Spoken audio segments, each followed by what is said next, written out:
Please. হ্যাঁ, তো ছোটবেলা আমাদের কেটেছে বিভিন্ন জায়গায়, যেহেতু আমার আব্বা সরকারি চাকরি করতেন। চিটংয়ে ছিলাম, ঢাকাতে ছিলাম, বিভিন্ন জায়গায় ছিলাম।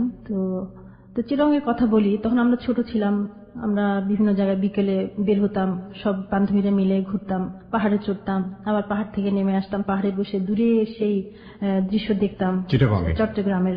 কয় ভাই বোন ছিলেন আপনারা? আমরা 6 বোন 2 ভাই। 6 বোন 2 ভাই। আপনি যে সময় গল্প বলছেন সেই সময় কত সাল আনুমানিক, বা আপনার কত বছর বয়সের গল্প? আমার তখন সেটা 7-8 বছর। 7-8 বছর, তার মানে এখন থেকে আমরা বলতে পারি প্রায় 40-42 বছর আগের গল্প।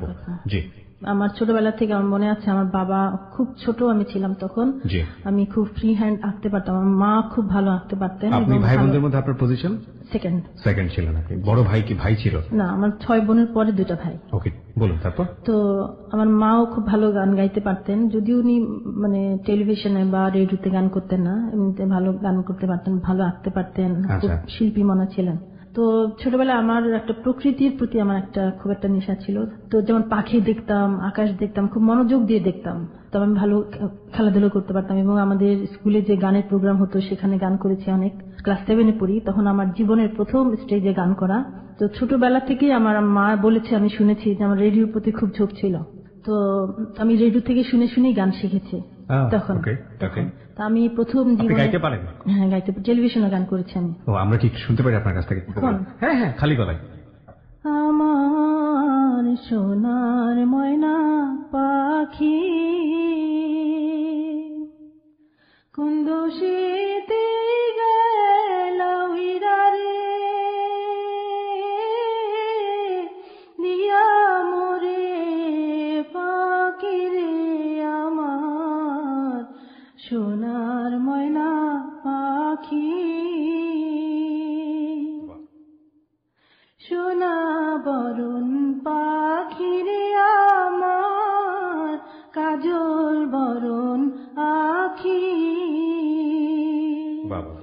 দিবানিশি মন চায় রে, বাঁধা তোরে রাখি রে, আমার সোনার ময়না পাখি। বাহ বাহ, চমৎকার চমৎকার, ভেরি গুড। আমরা সময় পেলে আপনার কাছ থেকে গান শুনবো। তো শুনি, আপনি গান শিখছিলেন সেই সময় রেডিও টেলিভিশন থেকে শুনে শুনে? হ্যাঁ, শিখছিলাম। মানে তখন আমার, এখন তো গলায় এরকম, তখন আমি কিন্তু কোথাও শিখি নাই। হ্যাঁ, আমার বাবা মা খুবই অন্যরকম ছিলেন, যে বাইরে গান করা এগুলো খুব একটা পছন্দ করতাম না। তবে স্কুলে যে প্রোগ্রাম করতাম এগুলোতে ওনাদের সায় ছিল। তারপরে প্রথমে আমি, একজন টিচার আমাকে বললেন যে ও তো গান গাইতে পারে, তুমি একটা গান করো। তখন আমি একটা গান শোনালাম, শোনানোর পরে তখন উনি আমাকে স্টেজে চান্স দিলেন। ম্যাডাম, টিফিনে ছুটি হয়ে যেত, তখন আমরা সবাই হল রুমে চলে যেতাম, বাচ্চারা সবাই, তখন ওখানে রিহার্সেল হতো আর কি। মাইক্রোফোন সামনে দাঁড়িয়ে গান গাইতাম, আর ভিতরে থাকতো মিউজিক, হারমোনিয়াম যেটা থাকতো সেটা। তো আমি একদিন এরকম গান করছি, আমাদের রিহার্সেল চলছে, তো আমাদের টিচার এদিকে বসে আছেন এক পাশে। তো আমি যখন গানটা গাই, তোমরা ভুলে গেছো মল্লিকাদির নাম, তখন আমি গান গাওয়ার ভিতরেই সামনে ফ্রন্টে দেখছিলাম যে আমাদের ইংলিশ টিচার ছিলেন একজন হিন্দু, ওনার নাম হলো বিমল চক্রবর্তী। ওকে। ওই স্যার দেখছি কি এদিকে ওদিকে তাকাচ্ছে, তো আমি একটু মানে কেমন একটু ভয় পেয়ে গেলাম যে গানের কোনো সমস্যা হচ্ছে কিনা। গানটা আমার শেষ হওয়ার সাথে সাথে উনি বললে এক্সেলেন্ট এক্সেলেন্ট, চিৎকার করে বলে উঠলো।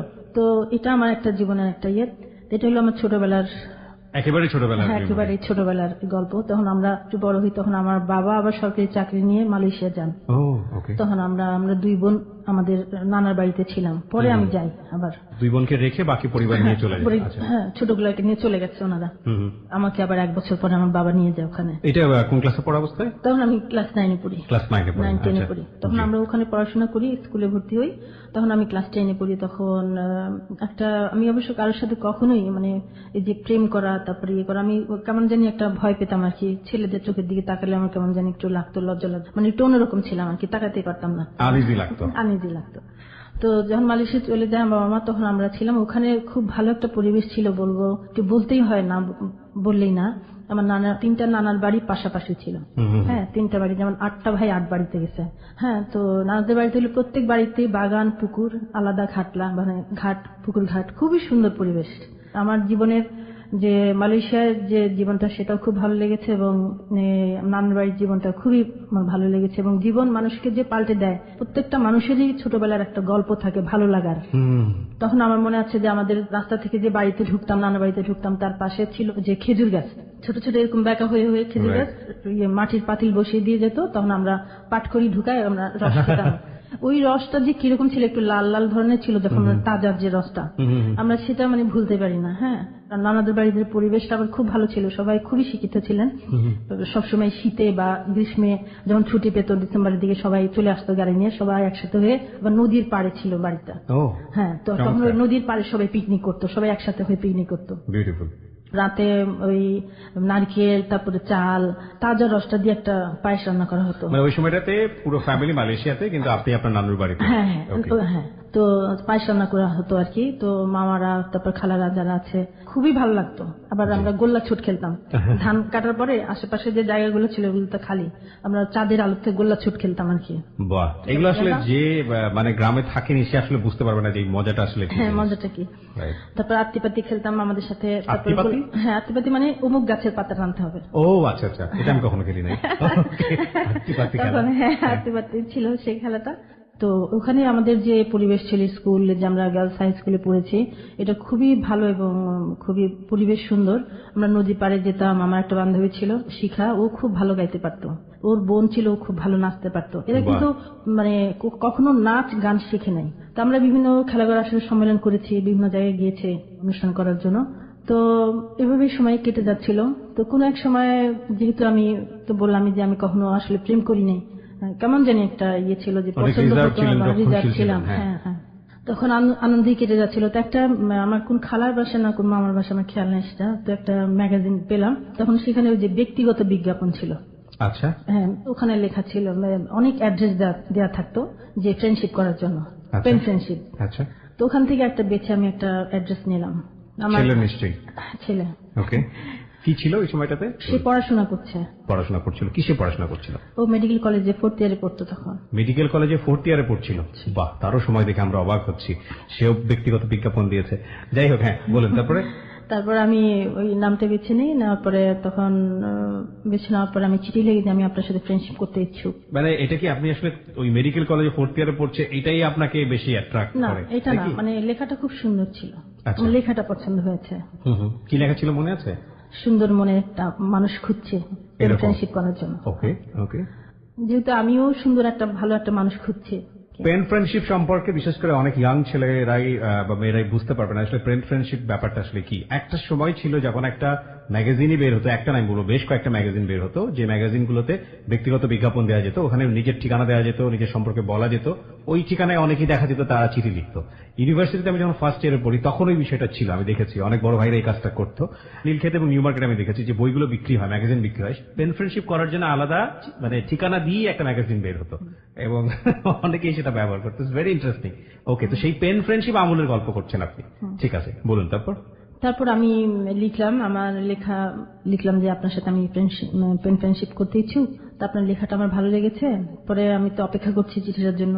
সত্যি হ্যাঁ অপেক্ষা করছি এবং অনেক আগ্রহ নিয়ে যে এটা আমার এটা পছন্দ করবে কিনা বা আমার আদৌ গ্রহণ করবে কিনা। হয়তো অনেকে চিঠি গিয়েছে সেখানে, তাই না? এত চিঠির মাঝে আমার চিঠিটা, আমি খুব একটা টেনশনও ছিলাম তখন। তো কয়েকদিন পরে দেখলাম যে একটা চিঠি আসলো। তো আমাদের ডাকঘরটা ছিল আবার স্কুলের সাথে, তা আমি আবার ওখানে আবার গিয়ে বলতাম, মাঝে মাঝে খোঁজ নিতাম, চিঠির জন্য খোঁজ নিতাম। তো আপনি কি আপনার সম্পর্কে বলেছিলেন যে আপনি ক্লাস 10 এ পড়েন বা কোন স্কুলে পড়েন, কি অবস্থা? না, এখনো বলিনি। তখনও বলেননি? তখন আমি খোঁজ নিয়ে দেখলাম যে না, একটা চিঠি এসেছে আমার নামে। তো চিঠিটা আমার দেখেই প্রথমে এত ভালো লেগেছে, মানে লেখাগুলো এত সুন্দর এবং নীল একটা খাম যে চারিদিকে ডিজাইন করা বর্ডার দেয়া, হ্যাঁ বিয়ারিং খাম যেটাকে বলতাম আমরা, বর্ডার দিয়ে এবং ভিতরে স্কাই কালারের একটা প্যাড পাতলা, এটার ভিতরে খুব সুন্দর ছোট ছোট করে লেখাগুলো মনে পড়ছে না, তবে সেটা আমি ভাবছি আমার চোখের সামনে চলে এসেছে। খুবই ভালো লাগছে আমার সেই মুহূর্তটার কথা ভেবে যে না, চিঠিগুলো আমি এখনো মানে আমার সেই চিঠিগুলো এখনো ভুলতে পারিনি। যে চিঠিগুলোর লেখা, প্রথম চিঠি পেলেন আপনি? হ্যাঁ, কি লেখা ছিল ওখানে? ওখানে ছিল যে শুভেচ্ছা নেবেন, হ্যাঁ আপনার সাথে আমি ফ্রেন্ডশিপ করতে ইচ্ছুক এবং আপনার লেখা ভালো লেগেছে। তো এটাই, এই ফর্মালিটিস যেটা থাকে। ওকে, তো তারপরে? এরপরে তো আমি এটা চিঠি দিলাম, চিঠি দেওয়ার পরে আমি একটা ছবি দিয়ে দিলাম। তখন আপনার নিজের ছবি? হ্যাঁ, ছবি চেয়েছিল আপনার কাছ থেকে? না, ছবি চাইনি, আমি নিজে থেকে দিলাম, একটা ব্ল্যাক এন্ড হোয়াইট একটা ছবি দিলাম। তখন শাড়ি পরা ছিল আমার। ব্ল্যাক এন্ড হোয়াইট এর আমল, বুঝেন? ছবিটা দেখে ওর খুব পছন্দ হয়েছে, বলছে না তুমি তো সুন্দর।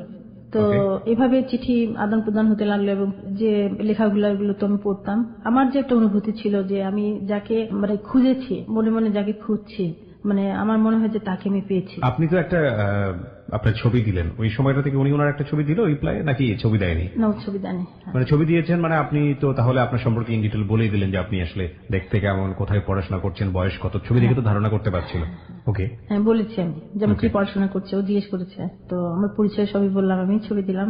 তারপরে চিঠি আদান প্রদান হতে লাগলো। এর মধ্যে আমি মানে ওকে সবসময় ভাবতাম যে আসলে ও দেখতে কেমন, তো যে মানুষটা এত ভালো, যার কথা এত সুন্দর, তারপরে ও নিজের থেকে একটা ছবি পাঠালো আমাকে। তো চেহারাটা সবকিছুই আসলে ভালো লাগার মধ্যে চেহারার কোনো কিছু থাকে না আমার মনে হয় আর কি। কথা বলা, চলন, তারপর সবকিছু মিলায় একটা মানুষ সুন্দর। শুধু একটা বিষয় না, কমপ্লিট একটা প্যাকেজ। ওকে, সবকিছু মিলিয়ে একটা মানুষ সুন্দর, আমি এটা বলবো। তো ওর লেখাগুলো পড়তে পড়তে আমার মনে হয়েছে না, ও অনেক ভালো মানুষ এবং আমি যাকে খুঁজি এটাই সেই মানুষ। ওকে, সামহাউ আপনি ইনফ্লুয়েন্স অনেক বেশি। ওকে, তখন পর্যন্ত আপনাদের ভিতর তো প্রেম ভালোবাসার কথাবার্তা হয়নি? তারপরে তখন আমি আবার কি করতাম, আমি আবার আঁকতে পারতাম ভালো। চিঠির মধ্যে হালকা একটু স্কাই কালার দিয়ে চিঠিটার খামটা কি করে একটা চাঁদ দিতাম, চাঁদটা থাকতো সাদা, এর মধ্যে একটু গাছ টাছ থাকতো, পাতা ঝরা গাছ থাকতো এবং একটা ছোট নিচে একটা কুড়ে ঘর, একটু কলা পাতা, এরকম আবছা একটা, মানে যেন যে সন্ধ্যাবেলা একটা আবছা একটা বাড়ি বা গাছ, চাঁদের নিজে নিজে আঁকতাম। তারপরে ওইটাতে চিঠি লিখতাম। চিন্তা করুন চিঠির আমল কতটা রোমান্টিক ছিল।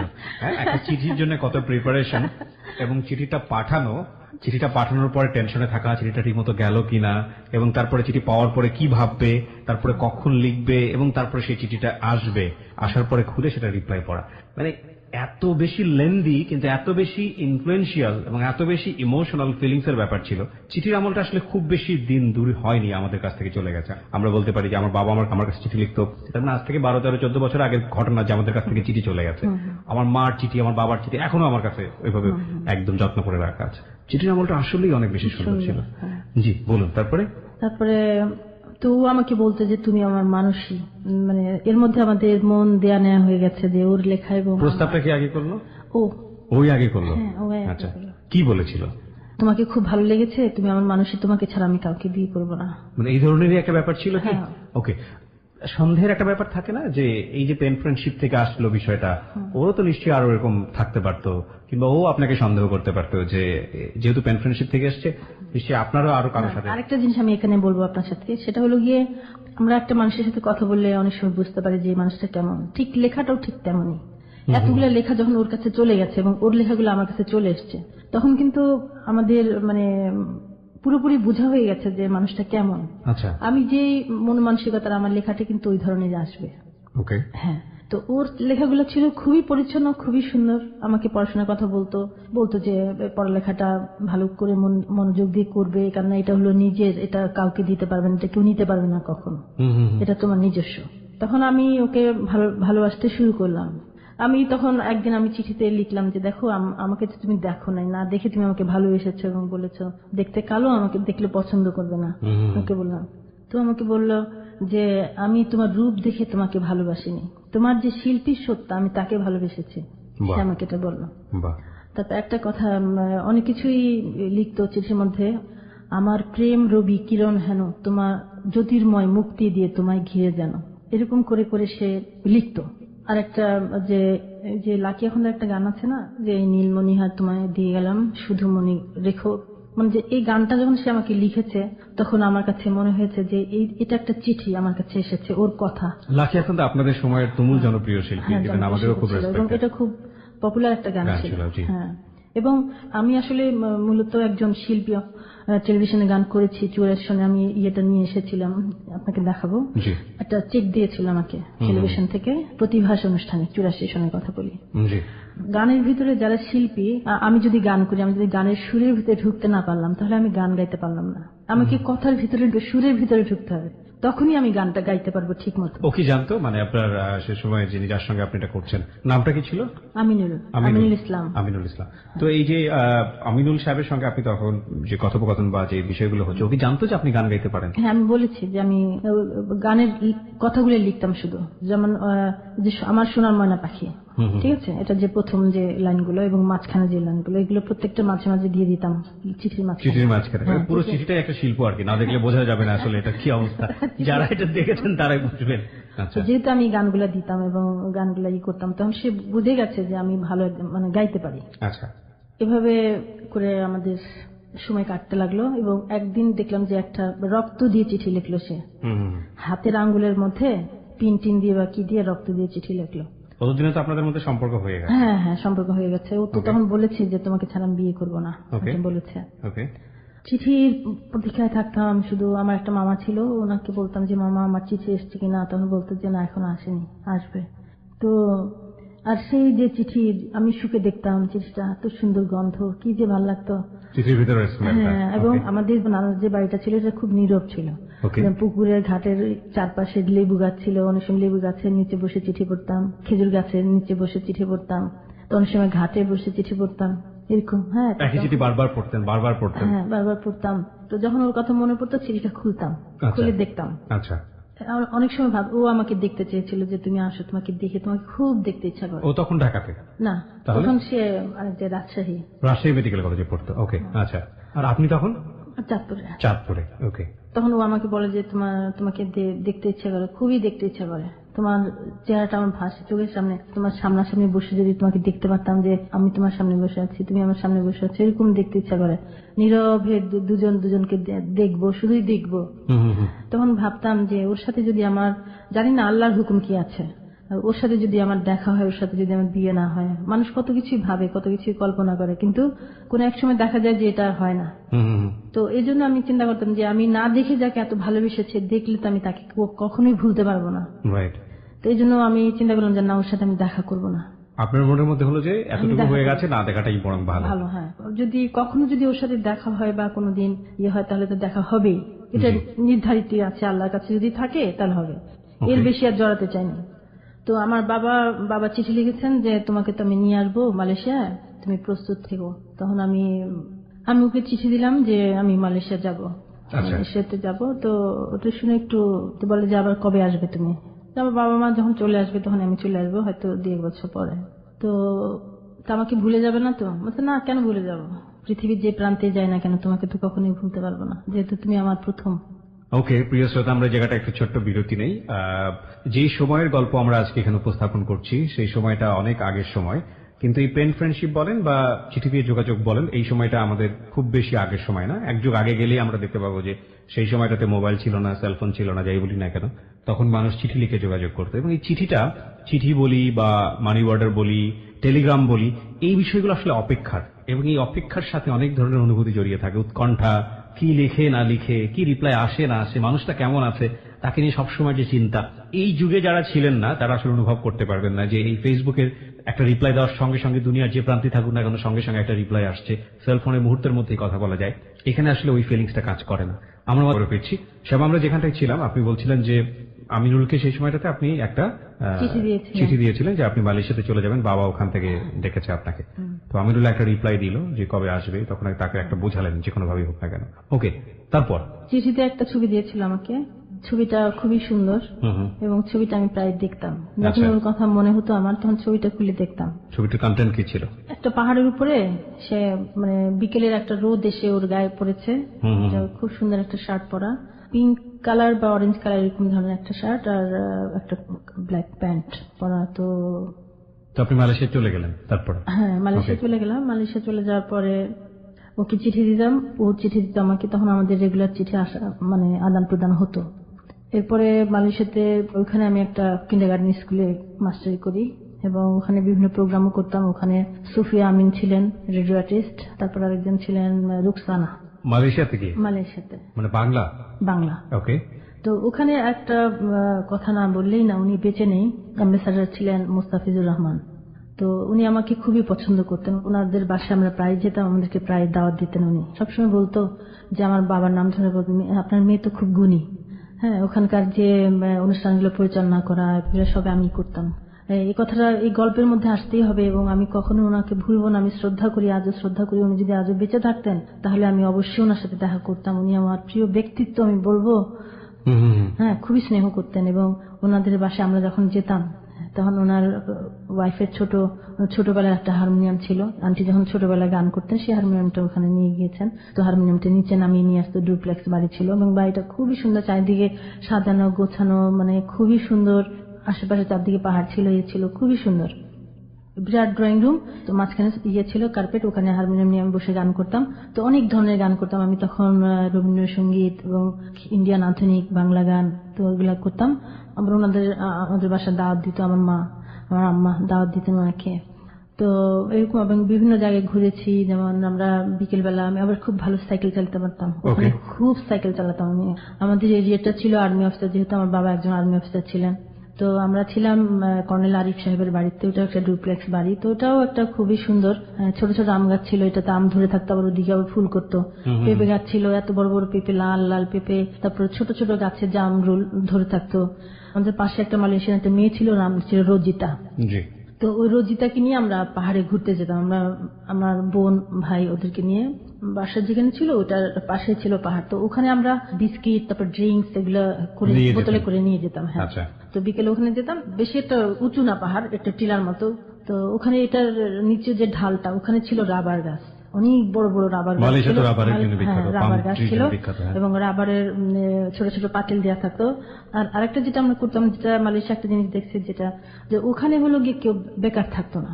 ইয়াং ছেলেদেরকে দেখতাম যে বিভিন্ন রকমের পিঠা বা এটা সেটা তারা রাস্তার ধারে বিক্রি করছে। মানে কেউ, আমরা যেমন অবসর বসে থাকি বা আমরা ছেলেদেরকে এরকম দেখতাম না, খুবই পরিচ্ছন্ন ছিল। আরেকটা ওই দেশের একটা নিয়ম, আমরা তখন যেখানে ছিলাম একটা নিয়ম ছিল কি, চাইনিজ ছিল, মালয়েশিয়ান আর হলো তামিল। তো এখানে ওদের একটা দেশের একটা নিয়ম ছিল যে মালয়েশিয়ানের সাথে চাইনিজ বা তামিল বিয়ে হতে পারবে না, এটা সরকারি ভাবে আইন করা ছিল। তো এটা তারা আবার খুব, ওই দেশের মানুষ খুব মেনে চলতো আর কি। হ্যাঁ, যে ওদের দেশের সাথে মালয়েশিয়ান মানুষের সাথে যেন অন্য জাত যেন মিশতে না পারে। চাকরি বাকরি করতো চাইনিজরা, বিল্ডিং করা বা খুব কাজ এগুলো চাইনিজরা করতো, মালয়েশিয়ানদেরকে দেখি নাই করতে কখনো। আচ্ছা, ওইখানে যে কিন্ডারগার্টেন স্কুলে যে মিস্টার ছিলাম, ওইখানে চাইনিজ বাচ্চারা, বিভিন্ন দেশের বাচ্চারা এসে পড়াশোনা করতো। এবং একটা জিনিস আমি লক্ষ্য করেছি যে মানে ওই দেশে যে টিচারদেরকে যে কতটুকু সম্মান দেয় এবং তো ওখানে ক্লাসরুমে সবকিছু ছিল, খালি হাতে আসতো, খালি হাতে যেত, আমরা বাচ্চাদেরকে রিসিভ করতাম। এবং আমাদের যে প্রিন্সিপাল ছিলেন চাইনিজ, উনি ঝাড়ু দিত। আয়া বুয়া ছিল না, সব টিচার আর প্রিন্সিপাল মিলে করতে হতো। বাচ্চাদেরকে গাড়িতে উঠায় দেওয়া, গাড়ি থেকে রিসিভ করা, এগুলো সব টিচারদের দায়িত্ব ছিল। ওনারা চাইনিজ, ওনারা ভাবছে কি আমরা তামিল, একটু কালো ছিলাম না, ভাবতো যে তামিল। তো ওনাদের যে আচার ব্যবহার খুবই ভদ্র এবং অনেক কিছু আছে শেখার বাইরে গেলে। আর একটা যে রিজাল্ট ছেলের কথা বলি, তো রিজাল্ট ছেলেটাকে আমি কোনোভাবেই কন্ট্রোল করতে পারতাম না। আমার রুমের, ক্লাসরুমের সাথে ছিল প্রিন্সিপালের রুম। আমি হয়তো অন্য বাচ্চাকে দেখাচ্ছি, পড়াচ্ছি, এমন সময় সে হয়তো দরজা ফাঁক করে খুলে চলে গেল, প্রিন্সিপালের টেবিল ধরে দাঁড়িয়ে রইল। তো একদিন মাথার মধ্যে একটু এরকম করেছি আর কি, হালকা ভাবে একটু চেপেছি, এটা মানে কিছু তো করিই নাই, কিছু তো বলি না ওকে। তখন ছেলেটা একটু অপছন্দ করলো এবং ওর বাবা মাকে বললো। তখন প্রিন্সিপাল আমাকে বুঝিয়ে বললো যে না, এরকম করা যাবে না, কোনো কিছু বলা যাবে না, বাচ্চাকে বুঝিয়ে বলতে হবে। তারপরে ওখানে তো ভালোই দিন কাটতে লাগলো। মালয়েশিয়া যখন যাই, ওর সাথে রেগুলার আমার চিঠি আদান প্রদান হতো, সবসময় চিঠি আদান প্রদান হতো। তো এই চিঠিটা কোথা থেকে আসতো, যেহেতু রেগুলার আসতো? ফ্যামিলি কি জানতো না আপনার? ফ্যামিলি? হ্যাঁ, ফ্যামিলি জানতো। ফ্যামিলি জানতো, মামারা জানতো, সবাই বলতো যে খুব ভালো ছেলে, উনি চিঠি পড়েছে। আমার মামা চিঠি পড়লো, মানে কিভাবে পড়লো? আমি বলে কি, আমি চিঠি দিয়েছি এবং নানু পড়তো, মানে পড়তো সবাই। মানে আপনার চিঠি গণহারে সবাই পড়তো? সবাই পড়তো, মানে খুব সুন্দর লিখতো, মানে এমন কোন কেউ জানতো যে ওর চিঠি ফ্যামিলি সবাই পড়ে? মানে ওর লেখাটা এমন ছিল যে কোনো কিছু আপনিও পড়তে পারবেন, এত সুন্দর করে লেখা ছিল। ওকে, তো এই যে আপনি ফ্যামিলির লোকজনকে চিঠি দিয়ে বেড়াচ্ছেন, কিন্তু এটা কি মানে আপনার ইচ্ছাই হয়েছিল নাকি তারা ধরে ফেললো হঠাৎ করে? ধরে তো ফেলবে। চিঠিগুলো আসে এবং আমার কাছে আসে কে, ওনারা আমার অভিভাবক হিসেবে তো ওনাদের জানার অধিকার আছে। তখন তো আমাকে চিঠি দেখাতে বাধ্য হতে হলো।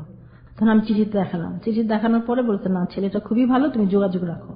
ওকে, আপনার ফ্যামিলি থেকে একটা পজিটিভ সাইড? হ্যাঁ, পজিটিভ একটা সাইড ছিল। তো মালয়েশিয়াতেও আপনার বাবা মা সবাই জানে? হ্যাঁ, মালয়েশিয়াতে বাবা মা জানতো।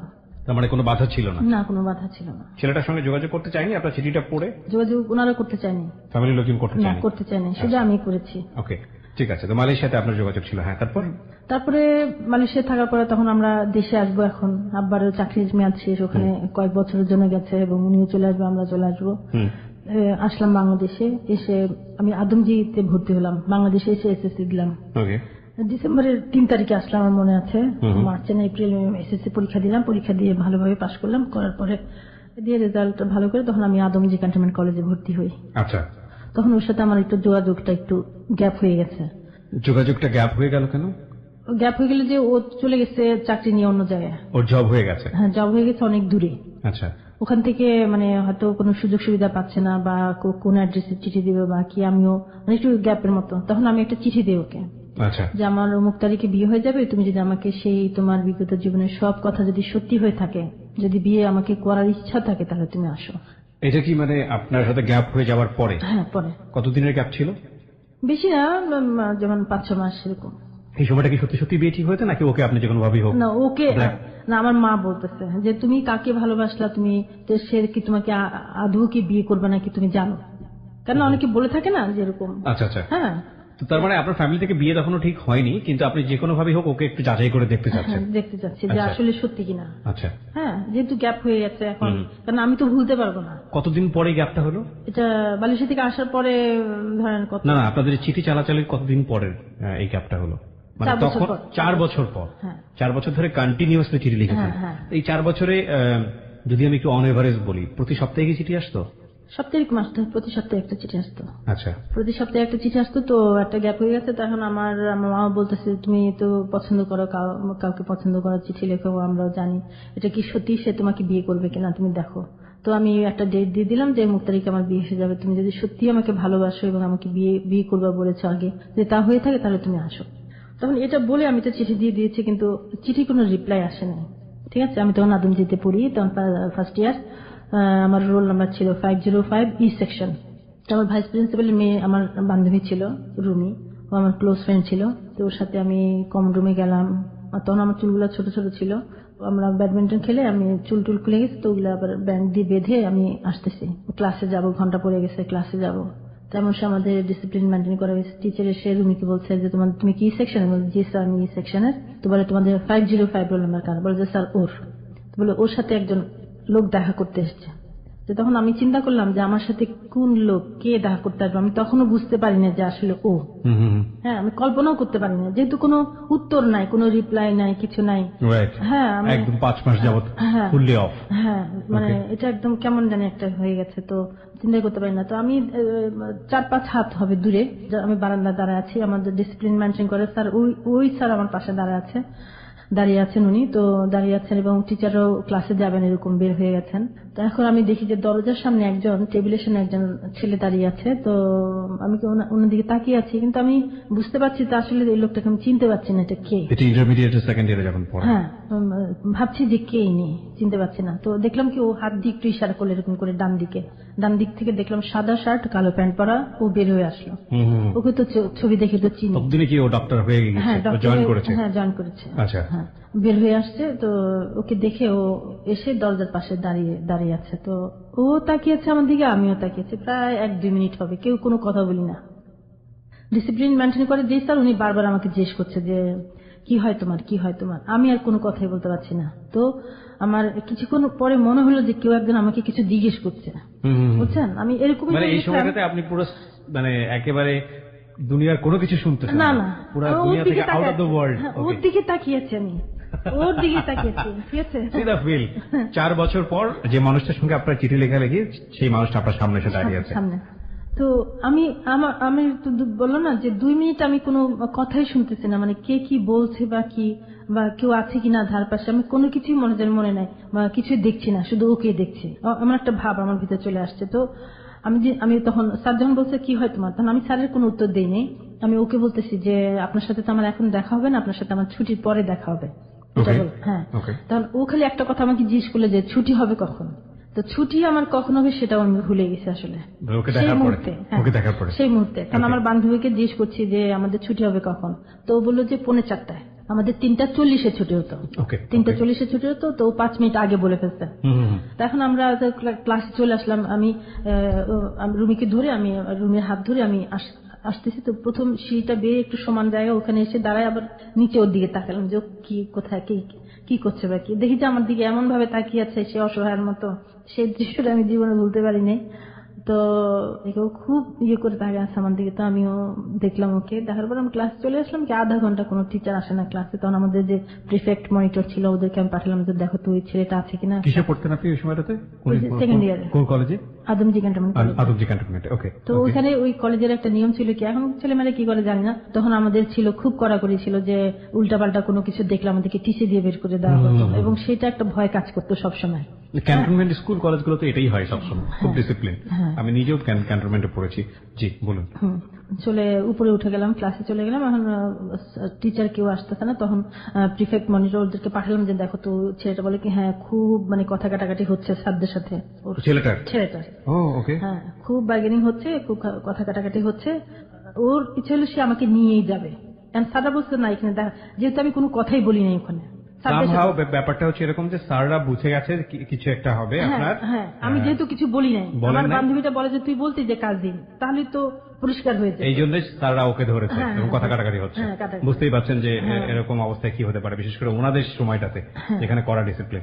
তারপরে তো অনেকক্ষণ পরে ক্লাস টিচার আসলো। টিচার এসে তো ক্লাসগুলো এখন আমার বান্ধবী বলছে যে তুমি চলে যাও, যেহেতু আমার বাবাও ছিল, বাবাও দেখেছে তোমাকে, যেহেতু আমিও ছিলাম, তো তুমি তো তখন কোনো কথা বলো নাই, এখন তুমি আলাদা চলে যাও, আমার সাথে থাকলে তোমাকে আমার বাবা জিজ্ঞেস করবে। ওকে, এটা কে বলছে? এটা আমার বান্ধবীটা বলছে। ওকে, নাকি আপনাকে? আমার বান্ধবী আমাকে বলছে, কেননা ওর বাবা তো দেখেছে, ওর বাবা তো ভাইস প্রিন্সিপাল, জিজ্ঞেস করবে না যে কে কি হয়েছে। তখন বলছে তুমি চলে যাও, কেননা টিচার এখানে দাঁড়িয়ে থাকে এই সিঁড়ি দিয়ে ছেলেরা নামে, এই সিঁড়ি দিয়ে মেয়েরা নামে। তখন সাদা ড্রেস পরা আমি আমার ক্লাসের একটা মেয়ের সাথে ছুটি হওয়ার পরে ক্লাসের মেয়ের সাথে বের হয়ে চলে আসি গেটে। আসার পরে গেটে দিকে তাকালাম কেউ নাই, ওর দিকে তাকালাম কেউ নাই। তো আমি 5 মিনিট অপেক্ষা করলাম। তারপর আবার দেখি যে ডিসিপ্লিন মেনটেন করে ওই স্যার দূর থেকে তাকিয়ে আছে আমার দিকে, কেমন জানি ভয় ভয় করছিল যে তার স্যার মনে হয় দেখছে আমাকে বা ফলো করছে। হ্যাঁ, তবে আমি কিছুক্ষণ অপেক্ষা করে থেকে সেদিন আর রিক্সা নিলাম না। সেদিন মন খুব খারাপ যে ওকে পেলাম না, ও আসলো না, হয়তো রাগ করেছে বা কিছু, এরকম একটা ভাবতে ভাবতে বাসায় চলে এসেছে। তারপরে পরের দিন যখন ক্লাসে যায় তখন আমার বান্ধবী যেটা ছিল আমার সাথে বলে কি তুই যাওয়ার পরে ওই 2টা ছেলে এসে তোকে যে কত খোঁজা খুঁজলো। কোন 2টা ছেলে? ওই যে আমার ফ্রেন্ড আমিনুল। আমিনুল তো 2টা হবে কি হবে? ওর সাথে একটা ফ্রেন্ড ছিল, ওর সাথে আরেকজন ছিল। ওই ফ্রেন্ড ছিল, বলে যে অনেক খোঁজাখুঁজি করছে ওরা, আমার তো 5 মিনিট আগে বলে ফেলেছে। তার মানে বিষয়টা ছিল এরকম যে আপনার সাথে দেখা করার জন্য ওরা বাগবিতণ্ডা করে হলেও অপেক্ষা করছিল, কিন্তু আপনি চলে আসার পরেও মানে 5 মিনিট আগে যেহেতু আপনি স্কেপ করেছেন ওখান থেকে চলে এসেছেন, মানে আপনার জন্য ওরা ওয়েট করে পারফেক্ট টাইমে এসেও আপনাকে পায়নি। ওকে, তারপরে এটাই হলো আমার ওর সাথে প্রথম দেখা, শেষ দেখা বলবো না। তো চিন্তা করে দেখেন 4 বছর পরে একটা মানুষের সঙ্গে দেখা হলো এবং কতটা মানে অনাকাঙ্ক্ষিত একটা বিষয় ঘটলো। এরপরে আমি খুব কান্নাকাটি করেছি। এরপরে একটা চিঠি দিয়েছি আমি, যে একটা ফোন নাম্বার দিয়েছি, আমার একটা বান্ধবী ফোন নাম্বার দিয়েছে এবং চিঠি দিয়েছি যে তুমি আমার এই ঠিকানা একটা ফোন দাও বা মানে ওইটার আর কোনো উত্তর পাইনি আমি কখনো। মানে ও প্রচন্ড অভিমান করেছে। হ্যাঁ, মানে ও পাই নাই চিঠিটা পাইনি। ওকে, কারণ ও ওখান থেকে যেখানে চাকরি করতো সেখানে চলে গিয়েছে আর কি। আচ্ছা, চিঠিটা যেখানে দিয়েছে ও তো ওই অ্যাড্রেসে যায়নি, এটা তো হোস্টেলের অ্যাড্রেসে গেছে। তো ওখানে চলে যাওয়ার পরে তো আমার সবসময় মন খারাপ থাকতো, খুবই কান্নাকাটি করতাম আমি ওর জন্য, খুবই কান্নাকাটি করতাম এবং মন খুব খারাপ ছিল যে ও আসছে, এসে ফিরে চলে গেছে এবং কেমন একটা এটাই আমাকে সবসময় রিপ্লাই পাচ্ছিলেন না। তখন ব্যাপারটা কি দাঁড়ালো? আপনি আরো চিঠি লিখতেছিলেন কন্টিনিউয়াসলি? না, ওই চিঠিটা যখন উত্তর পাইনি তখন আমি ভেবেছি যে না, ওর হাতে গিয়ে পড়েনি। ওর হাতে যদি চিঠিটা পড়তো না, তা না হলে সে ফোন দিত বা একটা কিছু বলতো। সে ভেবে নিয়েছে যে আমার বিয়ে হয়ে গেছে বা বিয়ে হয়ে যাবে, আমি তাকে পছন্দ করি না, সেটাই ভেবে নিয়েছে। ও, ইটস ভেরি ইন্টারেস্টিং। মানে যেহেতু আপনার আগে চিঠিটা ছিল যে আপনার বিয়ে হয়ে যাচ্ছে, সে কারণে ও দেখা করতে এসেছিল, এবং যেহেতু আপনার চিঠিটা ও আর পায়নি, তার মানে এবং আপনার সঙ্গে দেখা হওয়ার ব্যাপারটাও ভালো ছিল না, সবকিছু মিলিয়ে ও ভেবে নিয়েছে যে আপনার বিয়ে হয়ে যাচ্ছে এবং আপনি ওকে পাত্তা দিচ্ছেন না বা যে কোনো পছন্দ করি নাই। ওকে, ভেরি ইন্টারেস্টিং। ভেবে নিয়েছে, এটা ও ভেবে নিয়েছে। ওকে, তা আমার গল্পটা ছিল অন্যরকম, যে আমার ভিতরে এটা ছিল যে আমি ওকে পাইনি বা এসে। হ্যাঁ, আর আপনার দিক থেকে গল্পটা ছিল যে আপনার যেহেতু 5 মাসের গ্যাপ, আপনি ওকে একটু যাচাই করে দেখতে চাচ্ছিলেন। না, যাচাই না, তাহলে সত্যি ছিল, যাচাই ছিল না, কারণ আমি অপেক্ষা করতে পারছিলাম না, যে আমি ভয় পাচ্ছিলাম যে মানে এটা যে আমার জীবনের মানে শেষ হয়ে যাবে, এখানেই এন্ড হয়ে যাবে, এটা আমি চিন্তাই করতে পারি নাই। হয়তো আবার দেখা হবে বা এরকম একটা ভাবনা ছিল। আপনার বিষয়টা তো এরকম ছিল যে আপনার তো বিয়ে তখনও আসেনি, কিন্তু মা বিয়ের কথা বলতো, তো সামহাউ আপনি যেভাবে বিয়ে করতে এসেছিল, আপনাকে বিয়ে করতে এসেছিল। হ্যাঁ, সে বিয়ে করতে এসেছিল আমাকে। Very interesting. মানে আমি বিষয়টা যতটুকু বুঝলাম, প্রিয় শ্রোতা, হয়তো আপনারাও বুঝেছেন, তারপর আমি একবার একটু রিপিট করতে চাই, অনেকেই গুলিয়ে ফেলতে পারেন এই মুহূর্তে যারা যোগ দিয়েছেন। এই ভদ্রমহিলা 4 বছর ধরে একজন ভদ্রলোকের সঙ্গে পেন ফ্রেন্ডশিপ করেছে, এবং হি ওয়াজ এ ডক্টর, এবং উনি তখন ইন্টারমিডিয়েটে পড়েন যখন 4 বছর হয়েছে ওনার পেন ফ্রেন্ডশিপের বয়স। তো 4 বছর পরে একটা গ্যাপ হয়েছে ওনাদের যোগাযোগের 5 মাসের। তো সেই সময়টাতে উনি ওনাকে একটা চিঠি লিখেছেন আমিনুল সাহেবকে, যে আমার সঙ্গে তোমার দেখা করাটা জরুরি, কারণ আমার ফ্যামিলি থেকে চাপ দিচ্ছে, আমার বিয়ে ঠিক হয়ে যাবে। ওকে, আসলে বিষয়টা ওরকম ছিল না, কিন্তু তারপরেও ওনার দিক থেকে ব্যাপারটা কেমন সেটা দেখার জন্য উনি করেছেন। এই চিঠিটা পাওয়ার পরে আমিনুল সাহেব ওনার কলেজে এসছে, এবং কলেজে আসার পরে যেটা হয়েছে যে এক ধরনের মিসআন্ডারস্ট্যান্ডিং বা টাইম ম্যাচ হয়নি, যে কারণে এক নজর দেখা হয়েছে, কিন্তু শেষ পর্যন্ত ওনার সঙ্গে মিট করতে পারেনি। দুজনের মধ্যে কথোপকথনও তেমন একটা হয়নি। অদ্ভুত বিষয় হলো, এই ঘটনার পরে আমাদের যিনি গেস্ট আজকে শ্যামা, তার প্রচন্ড মন খারাপ হয়, এবং সে একটা চিঠি লিখেছিল আমিনুল সাহেবের কাছে, এবং সেই চিঠিটা আমিনুল সাহেবের হাতে পৌঁছায়নি।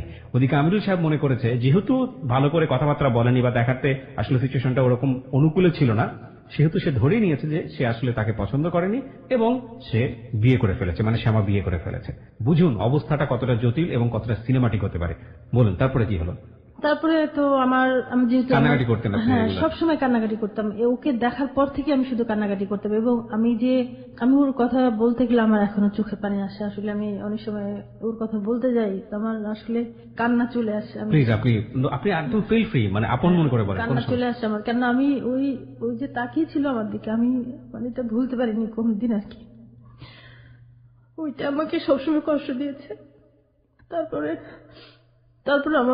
যেহেতু আমরা 6 বোন ছিলাম, আমি দ্বিতীয় ছিলাম, তো আমার বাবা আমাকে বিয়ে দেওয়ার জন্য খুব তোড়জোড় লাগিয়ে দিয়েছে। তো আমার বোনগুলো, আমাদের পিঠাপিঠি সবগুলো বোন, তো একটা বিয়ে ফিরিয়ে দিয়েছি আমি। খুব ভালো, ওইটার সম্বন্ধ খুব ভালো ছিল। তো আমার বাবা বলতেছে যে তাহলে তোমার জন্য আর কিছু করবো না, আমি তোমার সম্পর্কে আর কিছু ভাববো না। আমার তো ইচ্ছা ছিল যে আমি বিয়েই করবো না, আর জীবনে কোনোদিন বিয়ে করবো না এটা। তখন আমার বাবা তো আমাকে বিয়ে দেওয়ার জন্য খুব তোড়জোড় লাগিয়ে দিল। তখন একটা সম্বন্ধ তো ফিরিয়ে দিলাম, যে ওদের কারু আছে, প্লাস অনেক বড় ব্যবসা, এবং একটা হিন্দু বাড়ি, বিরাট বিশাল, এবং এক ছেলে। তাতে মায়ের খুব ইচ্ছা ছিল আমাকে নেওয়ার জন্য, যেহেতু আমরা যখন গ্রামের বাড়ি ছিলাম, নানার বাড়ি ছিলাম, তখন আমাদের খুবই সুনাম ছিল, হ্যাঁ, মেয়ে হিসেবে। কেননা গ্রামে একটা ভালো মেয়ে, টাউনে তো ভালো মেয়ে এত বেশি প্রচার হয় না, কিন্তু গ্রাম জিনিসটা এমন একটা জায়গা যেখানে আপনি মন্দটা খুব দ্রুত ছড়িয়ে পড়ে এবং ভালোটা খুব দ্রুত ছড়িয়ে পড়ে। তো সেখানে আমার সম্পর্কে জেনেছে ওই ছেলের মা, জেনে বলছে যে আমার বাবাকে যখন দেখে যে আমি রাজি হই না, তো আমার খালু এনেছিল আর কি সেই সম্বন্ধটা, বলছে আপনার মেয়ে, আপনি যদি দয়া করে আপনার মেয়েটা আমাকে দিতেন, আপনার মেয়েকে দিয়ে আমি কোনো কাজ করাবো না, সে দোতলায় থাকবে, সে নিচেও নামবে না, এরকম একটা ইয়ে। তারপরে আমি কেমন জানি এক রাতে আমার একদম চোখের নিচে কালি টালি পড়ে এমন হয়ে গেছে যে আমি কোনোভাবেই এটা মেনে নিতে পারছিলাম না। এরপরে আমার আরেকটা সম্বন্ধ আসে, আমি এটা একটু বলি। আমার এক খালাতো ভাই, উনিও ছোট বোনের বিয়ে, তখন আমাকে নিয়ে আমি ভালো আলপনা আঁকতে পারতাম, বউ সাজাতে পারতাম, আলপনা করতে পারতাম। তো ওরা আমাকে গাড়ি করে এসে নিয়ে গেল 1 সপ্তাহ আগে বিয়ের। তো ওখানে আবার ওনার মেজো ছেলে, ও আবার আমাকে পছন্দ করে। তো ওরা সবাই বলতে থাকে না, ওকে আমরা বউ করে আনবো, ভাইয়াটার নামটা মনে নাই, ওই ভাইয়ার বউ করে আনবে আমাকে, ভাবিও বলছে, সবাই বলছে, ওনার মা বলছে, যেমন একটা গুণী মেয়ে, ওকে আমরা বউ করে আনবো।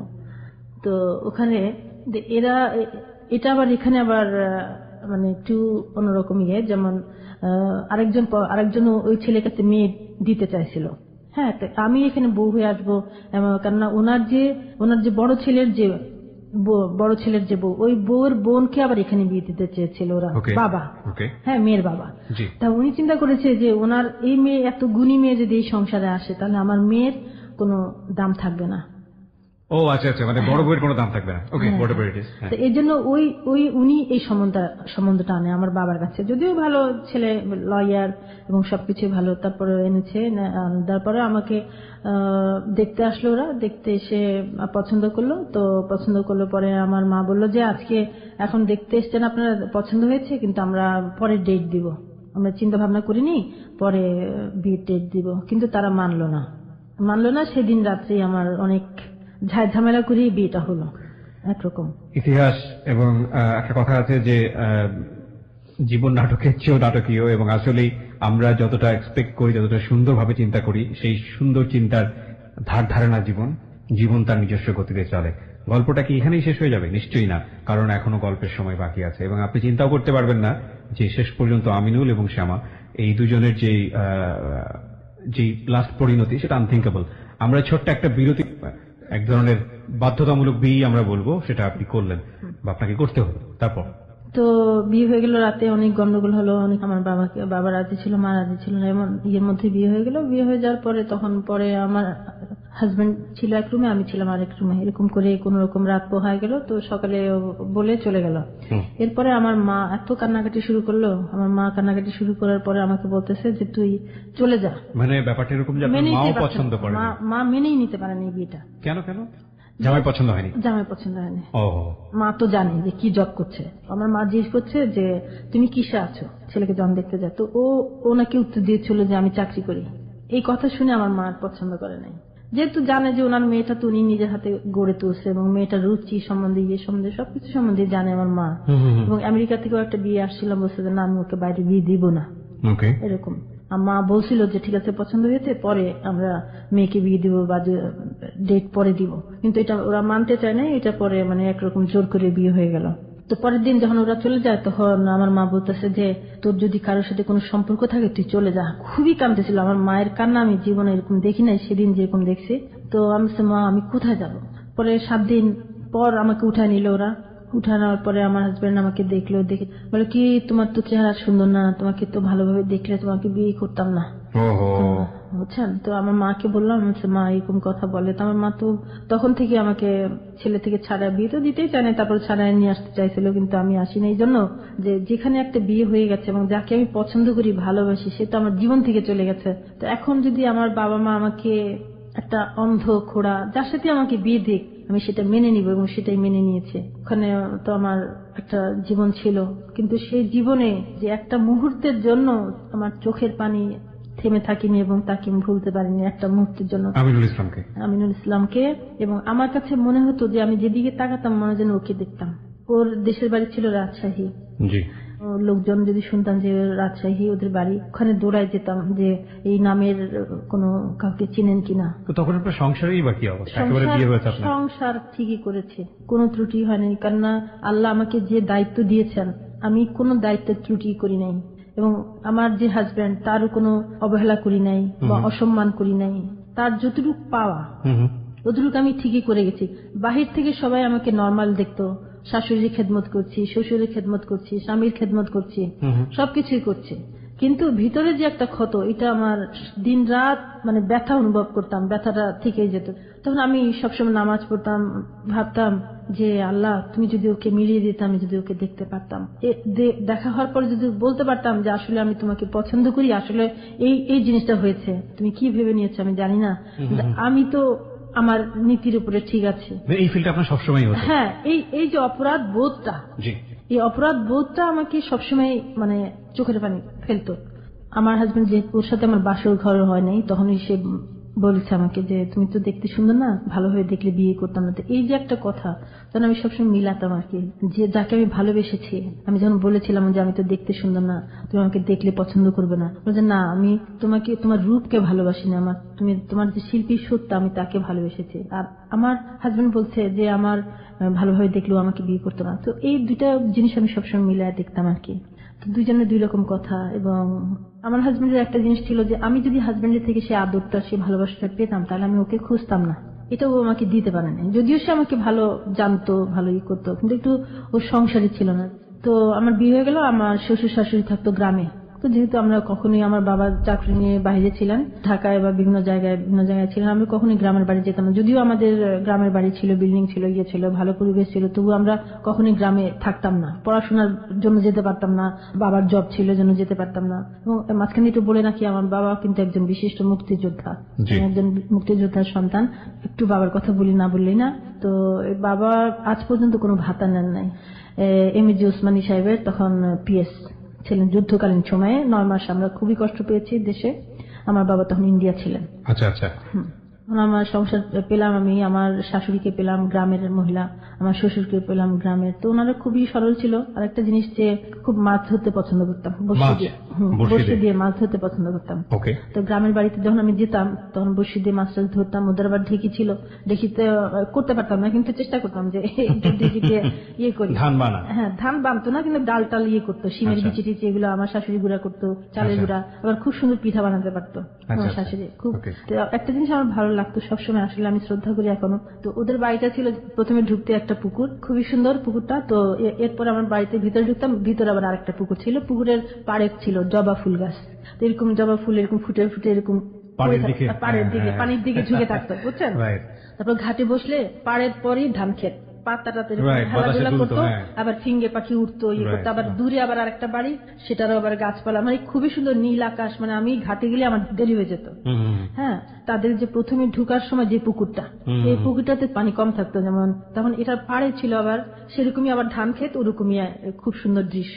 তো এটার আবার পাড়ে তাল গাছ ছিল কতগুলা, আর ওদিকে সবুজ পাড়, পানি কম থাকতে হেঁটে হেঁটে তাল গাছের গোড়ায় নিচে চলে যেতাম। বাবুই পাখির বাসা তো আমরা কখনোই দেখি নাই, তখন বাবুই পাখির বাসা সে তাল গাছে, তখন ওই দাঁড়া দাঁড়া সেটা দেখতাম। আবার এটা পাড়ে ছিল শিমুল গাছ, সে পানিতে পড়ে আছে, সবুজ ঘাসের উপর পড়ে আছে, মানে খুবই সুন্দর। আমি ঘাটে গোসল করতে গেলে আমার এগুলা দেখতে।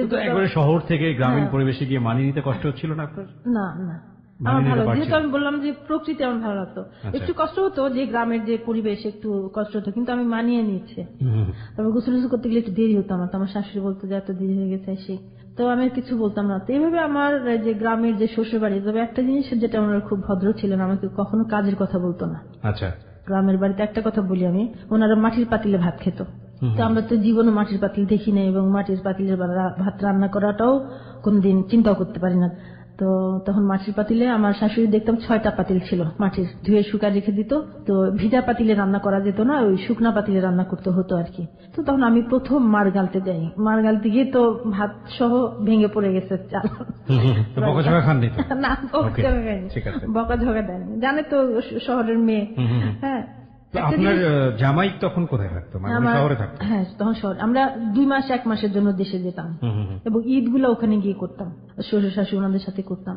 আরেকটা কথা, মাটির পাতিলে একটা ভাতের কথা না বললি না, আমি দেখতাম যে আমরা 12টার সময় রান্না করতাম ভাতটা, সেই ভাতটা আমরা রাতে যখন খেতাম সিলভারের পাতিলে যে ভাত রান্না করি, সেটাই ভাতটা একটু রাতের দিকে বা কয়েক ঘন্টা পরে কেমন জানি হয়ে যায়, মানে পানি তো বের হওয়া দূরে থাক, মানে ভাতটা একদম মনে হয় না এখন গরম রান্না করে আসছে। আচ্ছা, এত সুন্দর থাকতো ভাত। এবং ওনারা অনেক বছর হায়াত পেয়েছে, এবং ঘানি থেকে সরষের তেল ভাঙা এনে সেটা দিয়ে রান্না করতো আমার শাশুড়ি। ওনাদের অনেক জমি টমি ছিল। তো আমার রান্না আমার শ্বশুর খুব পছন্দ করতো, আমার শাশুড়ি পছন্দ করতো, আমাকে জিজ্ঞেস করতো যে বাজারে কি আনবো এসে। তো ওনাদেরও আন্তর্যত্ন অনেক পেয়েছি, শ্বশুর শাশুড়ির অনেক আন্তর্যত্ন পেয়েছি। তবে আমার হাজবেন্ডটা ছিল একটু অন্যরকম, যে একটু ও ছোট ছেলে ছিল, ওদের জমি জমা কোনটা বা কি ওগুলো জানতো না, মানে একটু ছোট ছেলে হিসেবে যা হয় আর কি, উড়নচণ্ডী টাইপের ছিল। হ্যাঁ, ওই মা বাবারও বেশি একটা খবর নিত না, এই টাইপের ছিল আর কি। তো সংসারে সবাই বলতো যে এত ফুটফুটে 2টা বাচ্চা, তারপর বউটা এত সুন্দর। মানে ততদিন আপনাদের 2টো বাচ্চা হয়ে গেছে? হ্যাঁ। বিয়ের কত বছর পরে ফার্স্ট বেবিটা? 1 বছর পর। আচ্ছা, সেকেন্ড বেবিটা কত বছর পরে হয়? ওটা আবার 4 বছর পর। 4 বছর পরে হয়, ঠিক আছে। তো তখন আপনার 4-5 বছর হয়ে গেছে সংসার জীবনে।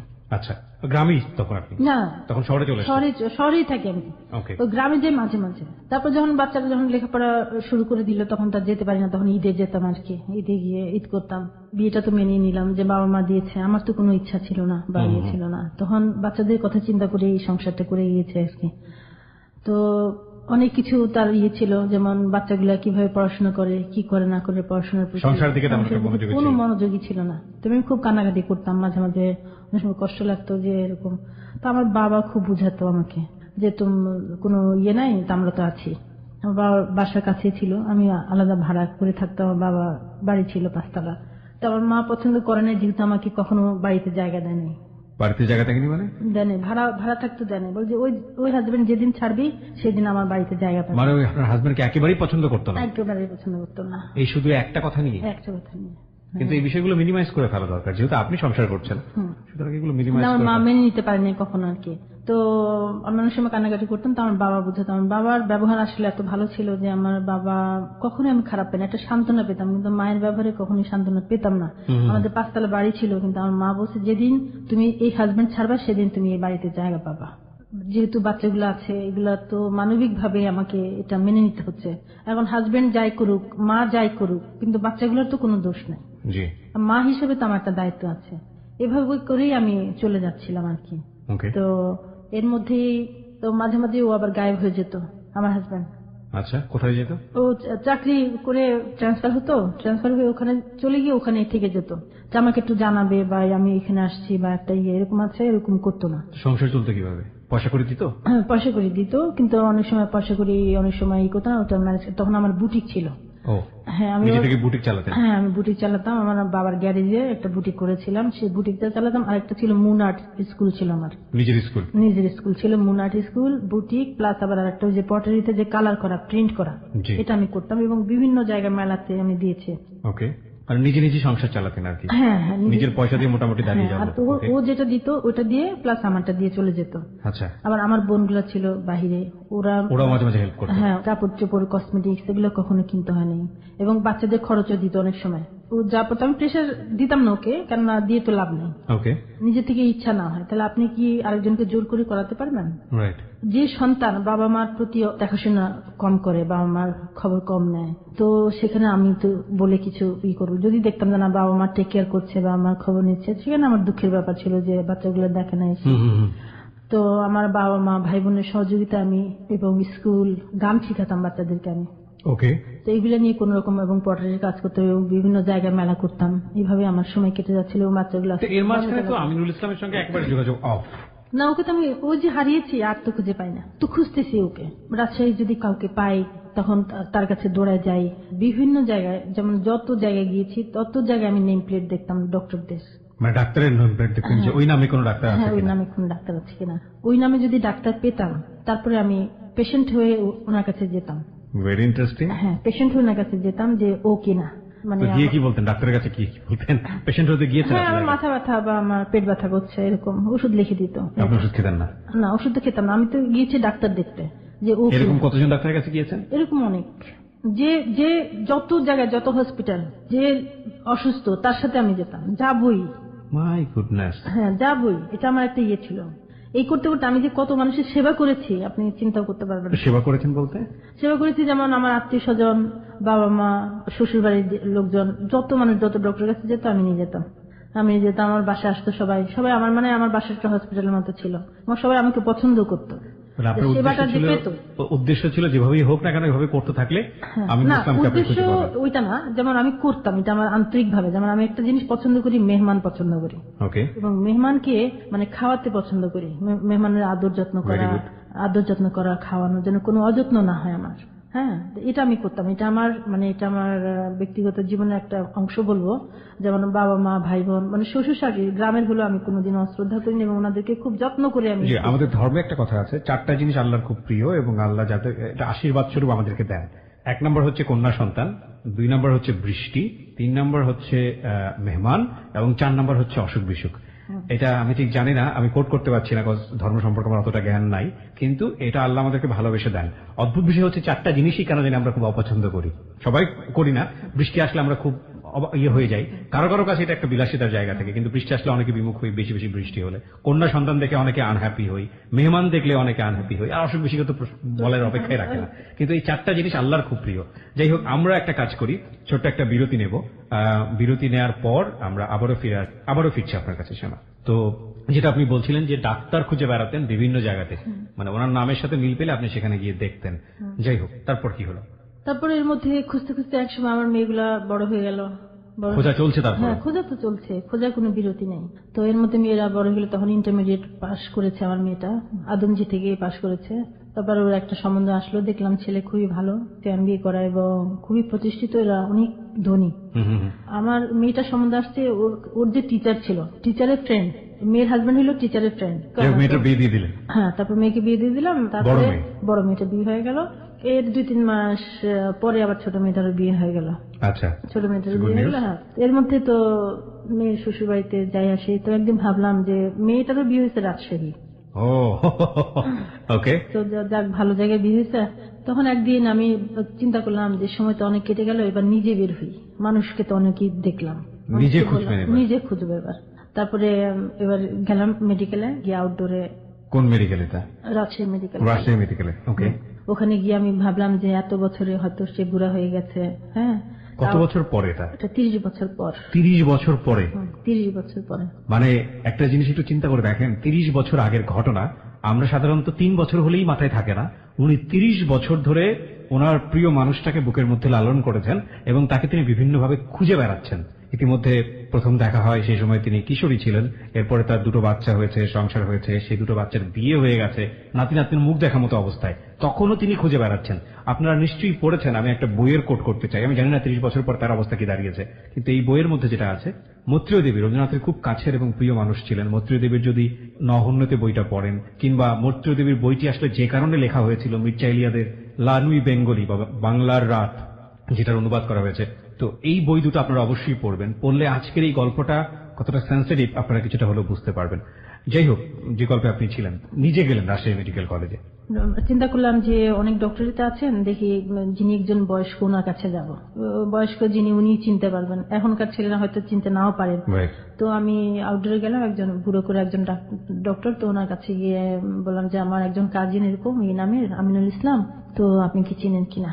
তো উনি একটা ওখানেই শহরেই অনেক দূরে আর একটা হসপিটাল আছে, ওখানে বললো যে এখানে একজন ডক্টর আছেন এরকম এই নামের। হ্যাঁ, এই নামের। আচ্ছা। তারপর আমি ওখানে গেলাম, তখন আমি হসপিটালে গেলাম, প্রথমে যে ঢুকলাম, ঢোকার পরে আমি দেখলাম যে ওনার সে আমিনুল ইসলামের নাম মার্বেল পাথরে লেখা। মার্বেল পাথরে হাসপাতালের সামনে লেখা? হ্যাঁ। তো লেখা, আমি লেখাটার সামনে অনেকক্ষণ দাঁড়িয়েছিলাম। আমি চিন্তা করলাম যে এত বছর পর, এত খোঁজাখুঁজির পরে এই নামটা আজকে চোখের সামনে দেখছি। ওনার নামটা খোদাই করার পেছনে মানে কারণটা কি? হাসপাতালটা ওনার নিজে একটা হাসপাতাল দিয়েছেন? হাসপাতাল দিয়েছেন। ওকে, ভেরি গুড। তারপর অনেকক্ষণ দাঁড়িয়েছিলাম ওখানে, তারপর রিসেপশনে গেলাম, রিসেপশনে গিয়ে তোনার একটা কার্ড নিলাম আমি ওখান থেকে, ফোন করি ওখানে স্ট্যান্ড বাই। হ্যাঁ, ওখানে একটু সরে এসে দাঁড়িয়ে ওনাকে ফোন দেই। ওকে। তো আমি আপনাকে চেম্বারে আগামীকাল বসবেন? বলছে হ্যাঁ, আমি চেম্বারে বসবো। আমি বললাম যে আমি একজন পেশেন্ট, আমি আপনার সাথে একটু দেখা করতে চাই। তো আমি বললাম যে আমার নাম বললাম যে শ্যামা।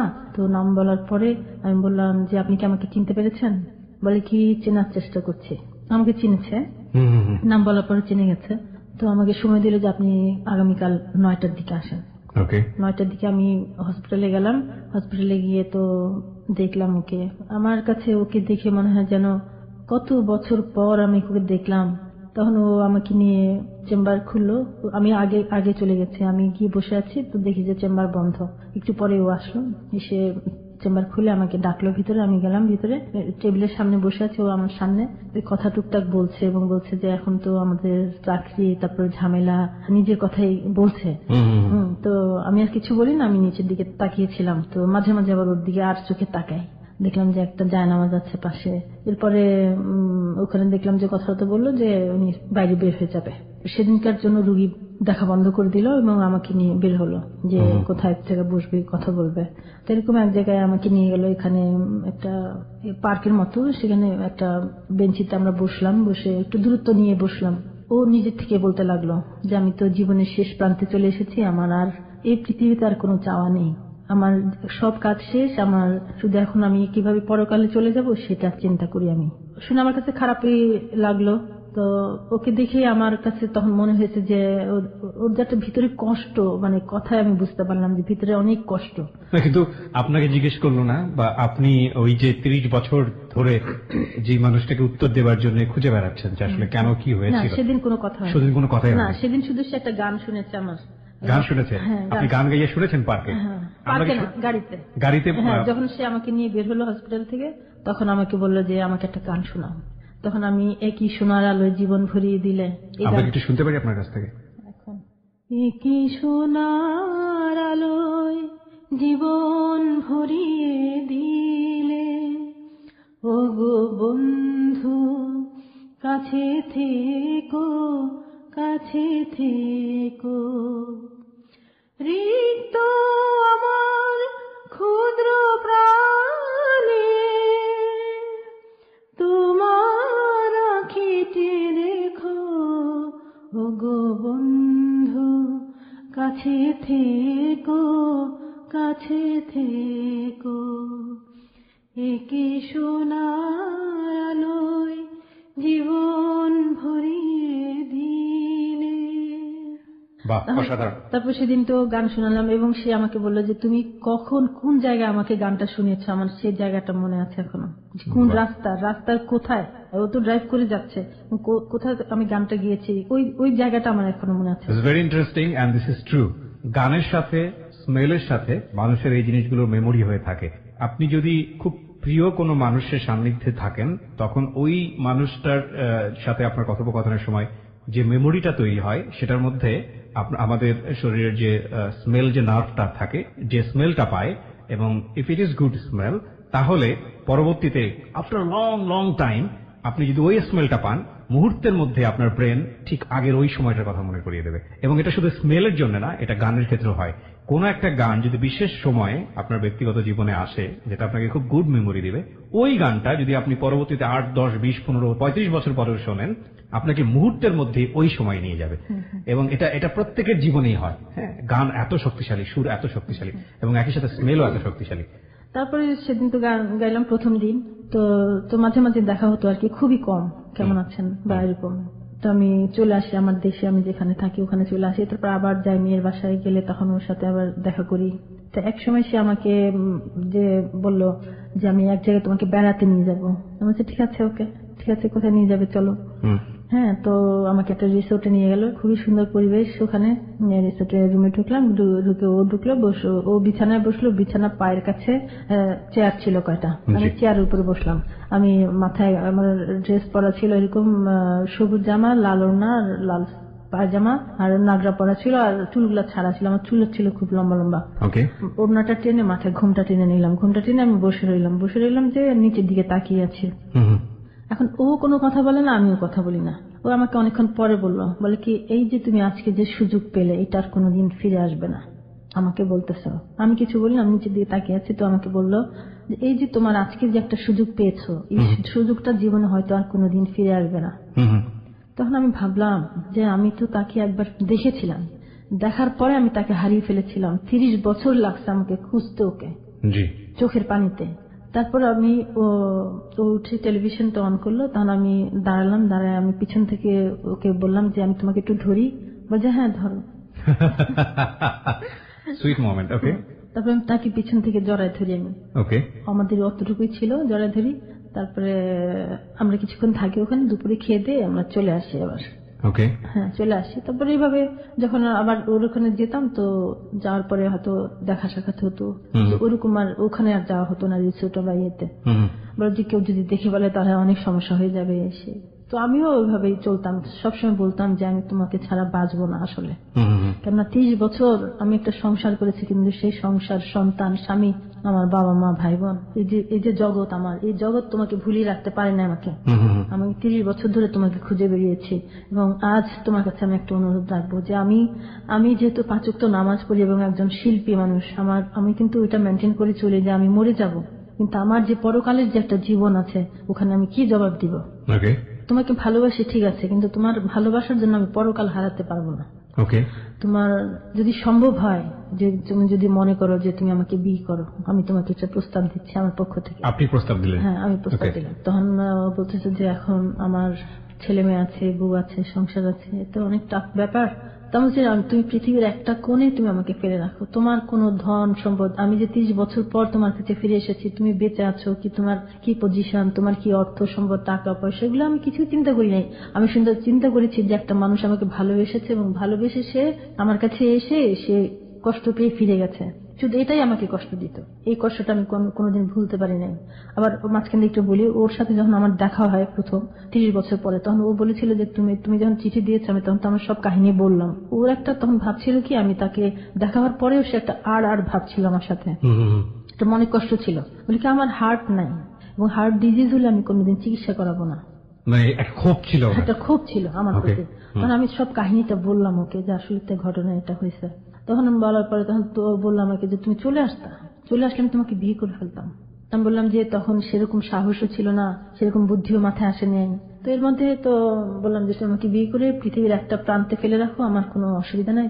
মানে মানে ওকে দেখলে আমার 2 চোখের পানি ধরে রাখতে পারতাম না, পুরো দুনিয়াটাই উলটপালট হয়ে যেত। উলটপালট হয়ে যেত। তারপরে ও চিন্তা করছে না, যদি জীবনে যদি বিয়ে করি তাহলে তোমাকে করব, যদি আরেকটা বিয়ে করি। তখন আমার হাজবেন্ড তো ছিল, তো আমার মেয়েদের বিয়ের পরে আর আমার সাথে খুব একটা যোগাযোগ ছিল না, যোগাযোগই করতাম। হ্যাঁ, যোগাযোগই সে করতো। তার মানে আপনার জায়গা থেকে সিদ্ধান্ত নেওয়াটা খুব সহজ ছিল। এবং আমার বাসা, আমি কয়েক বছর বাসা ভাড়া দিয়েছি, খালি বাসা। দেখা গেছে যে বাসায় এসে আমি তো মার বাসায় থাকতাম, যেহেতু খালি বাসা থেকে তো লাভ নাই। তো আমার বাবা খুব অসুস্থ ছিলেন, আমি আমার বাবা মার টেক কেয়ার করতাম। তখন আমি আমার বাবা মার বাসায় থাকতাম। ও যখন আসতো আমাকে ফোন দিত, তখন আমি বাসায় যেতাম। তো এরকম আমি 2 দিন দেখি যে তালা খোলা। তা আমার তখন কষ্ট লাগতো যে ও আসতে বাসায়, আমাকে বলে নাই যে আমি আসছি বা তুমি আসো। এরপরে আমার ভাই বোনও বললো, বাবা মা বললো যে এত টাকা বাসা ভাড়া রেখে কোনো লাভ নাই, যেহেতু কেউই থাকো না। তারপরে আমি বাসা ছেড়ে দিলাম, ছেড়ে দিয়ে পরে বাবার বাসায় থাকতে লাগলাম। মেয়েদের বিয়ে হয়ে গেছে, আমি তো একা মানুষ, আমার তো আর কোনো ঝামেলা নাই। তারপর মেয়েদের বাসাও থাকতাম, খুব কম 2-4 দিন থেকে চলে আসতাম। আর বাবার বাসায় বাবা খুবই অসুস্থ ছিলেন, উনি হার্টের পেশেন্ট ছিলেন, বাইপাস করেছে 2 বার, একবার আমেরিকায় একবার বাংলাদেশে। তো ওনাদের টেক কেয়ার করে আমার সময় কেটে যেত। তো এর মধ্যে আমি তো ওকে বললাম যে দেখো, আমি অপরাধ করতে পারবো না, যেহেতু আমি সারা জীবন আমি নিজেকে আমি সেভাবে করে গুছিয়ে রেখেছি যে আজ আমি শেষ বয়সে এসে আপনি যেটা বিলিভ করতেন আপনার এথিক্যাল জায়গা থেকে, যেভাবেই হোক না কেন ধর্মের ব্যাপারগুলো, ধর্মের ব্যাপারটা আমার সবসময় রক্ষণশীল জীবনযাপন করা, ঠিক আছে। তো আপনি মনে করছিলেন যে তার সঙ্গে মিশতে গেলে আপনার এই রক্ষণশীলতার জায়গায় অনেক বড় একটা পাপ চলে আসতে পারে, তাই তো? তো সেটার জন্য আপনি তার কাছে স্ত্রীর অধিকার চাইবেন। আচ্ছা, তো সেটা যেটা বলছিল যে না, আমি যদি সেকেন্ড টাইম কোনো বিয়ে করি তাহলে আমি তোমাকে নিয়ে ভাববো। ওকে, তোমাকেই করবো। ওকে, তারপর ওর যেহেতু আমার সাথে যোগাযোগ ছেড়ে দিয়েছে, তখন আমার তো প্রায় একরকম ডিভোর্সের মতোই। তো আমার ও বললো যে ঠিক আছে, তুমি তোমার হাজবেন্ডকে ডিভোর্স দিয়ে দাও, আমি তোমার দায়িত্ব নিব। তোমার হাজবেন্ডকে যেদিন ডিভোর্স দেবে, যেদিন কাগজ দেখাবে, তারপর দিন আমি তোমাকে বিয়ে করবো। আমাকে বললো। তো বিষয়টা কি আপনি আপনার মেয়ের সঙ্গে বা আপনার পরিবারের কারোর সঙ্গে আলোচনা করলেন? বিশেষ করে সবাই জানে, সবাই জানতো, সবাই জানে, মেয়েরাও জানে, জামাইরাও জানে, সবাই জানে। এই ঘটনাগুলো জানতো পুরো বিষয়টাই? হ্যাঁ, পুরো বিষয়টা জানতো যে এরা যে আমি পছন্দ করতাম। এবং ওই যে একটা অনুষ্ঠানে গেলাম, একটা অনুষ্ঠানে দাওয়াত দিলাম, মেয়ে গেল, মেয়ের জামাই গেল, তখন তো জানে। এবং কোন অনুষ্ঠান এটা একটা অনুষ্ঠান হয়েছিল, একটা ওদেরই একটা কি প্রোগ্রাম, ওখানে দাওয়াত দিয়েছিল। তো ওই সময়টাতে আপনার মেয়ের জামাইরা, মেয়েরা সবাই জানতো বিষয়টা? আচ্ছা, ডিভোর্সের কথা তো অনেক আগে থেকে চলতেছিল। যেদিন প্রথম বিয়ে হয়েছে তখন থেকে তো ডিভোর্সের কথা চলে আসছে, আমি তো এটা রাজি হই না। কিন্তু তারপর মেয়ের দিক থেকে তো আপনার হাজবেন্ড তার বাবা, সম্পর্কটা আসলে আপনার ক্ষেত্রে যাই হোক না কেন, মেয়ের দিক থেকে কনসিডার করাটা কিন্তু খুব টাফ। তো এই ডিভোর্সের ব্যাপারটা কোনো মায়া ছিল না, তো ডিভোর্স তারা অ্যাকসেপ্ট করে নিল, মার ডিভোর্সটা তারা অ্যাকসেপ্ট করে নিয়েছে। ও আরেকটা কথা বলি, একটা কথা না বললি না, আমার মেয়েটা যখন এসএসসি যখন পরীক্ষা দেয়, তখন রেজাল্ট কার্ড দেয় না, তো রেজাল্ট কার্ড দেয়, তখন আমি ওর বাবা একদিন আসছে, তখন বলছে ঠিক আছে, তোমার বাবা যখন আসছে তোমার বাবাকে দিয়ে সই করো। আমি আজকে নাই বা সই করলাম, তখন ও বললো যে না, আমার বাবার এখানে কোনো ভূমিকা নাই। মেয়েরা ব্যাপারগুলো ইনফর্ম ছিল, তারা মোটামুটি রাজি ছিল যে আপনি তাকে ডিভোর্স দিয়ে দেন। আপনি ডিভোর্স দিলেন শেষ পর্যন্ত? ওকে, আর তার দিক থেকে কোনো সে ছিল আপনার হাজবেন্ডের জায়গা থেকে ডিভোর্সের ব্যাপারে? না, ডিভোর্সের পরে সে খুব কান্নাকাটি করছে। আচ্ছা, কিন্তু আপনি কনসিডার করেন না আপনার জায়গা থেকে? না, আমাকে নিয়ে আপনার সিদ্ধান্তটা খুব কনক্রিট ছিল, কারণ আপনি 30 বছর ধরেই সিদ্ধান্ত নিচ্ছেন। হ্যাঁ, 30 বছর ধরে সিদ্ধান্ত নিচ্ছি। তো ওর এক ফ্রেন্ড দিয়ে বলছিল যে ভাবি একটা বাসা নেন, আমি বলছি না ভাই, আমার মন থেকে সে যে ব্যবহার করেছে আমার সাথে আর যেগুলো করে এসেছে, এগুলো আমি আর কোনোদিন বাসা নেব না।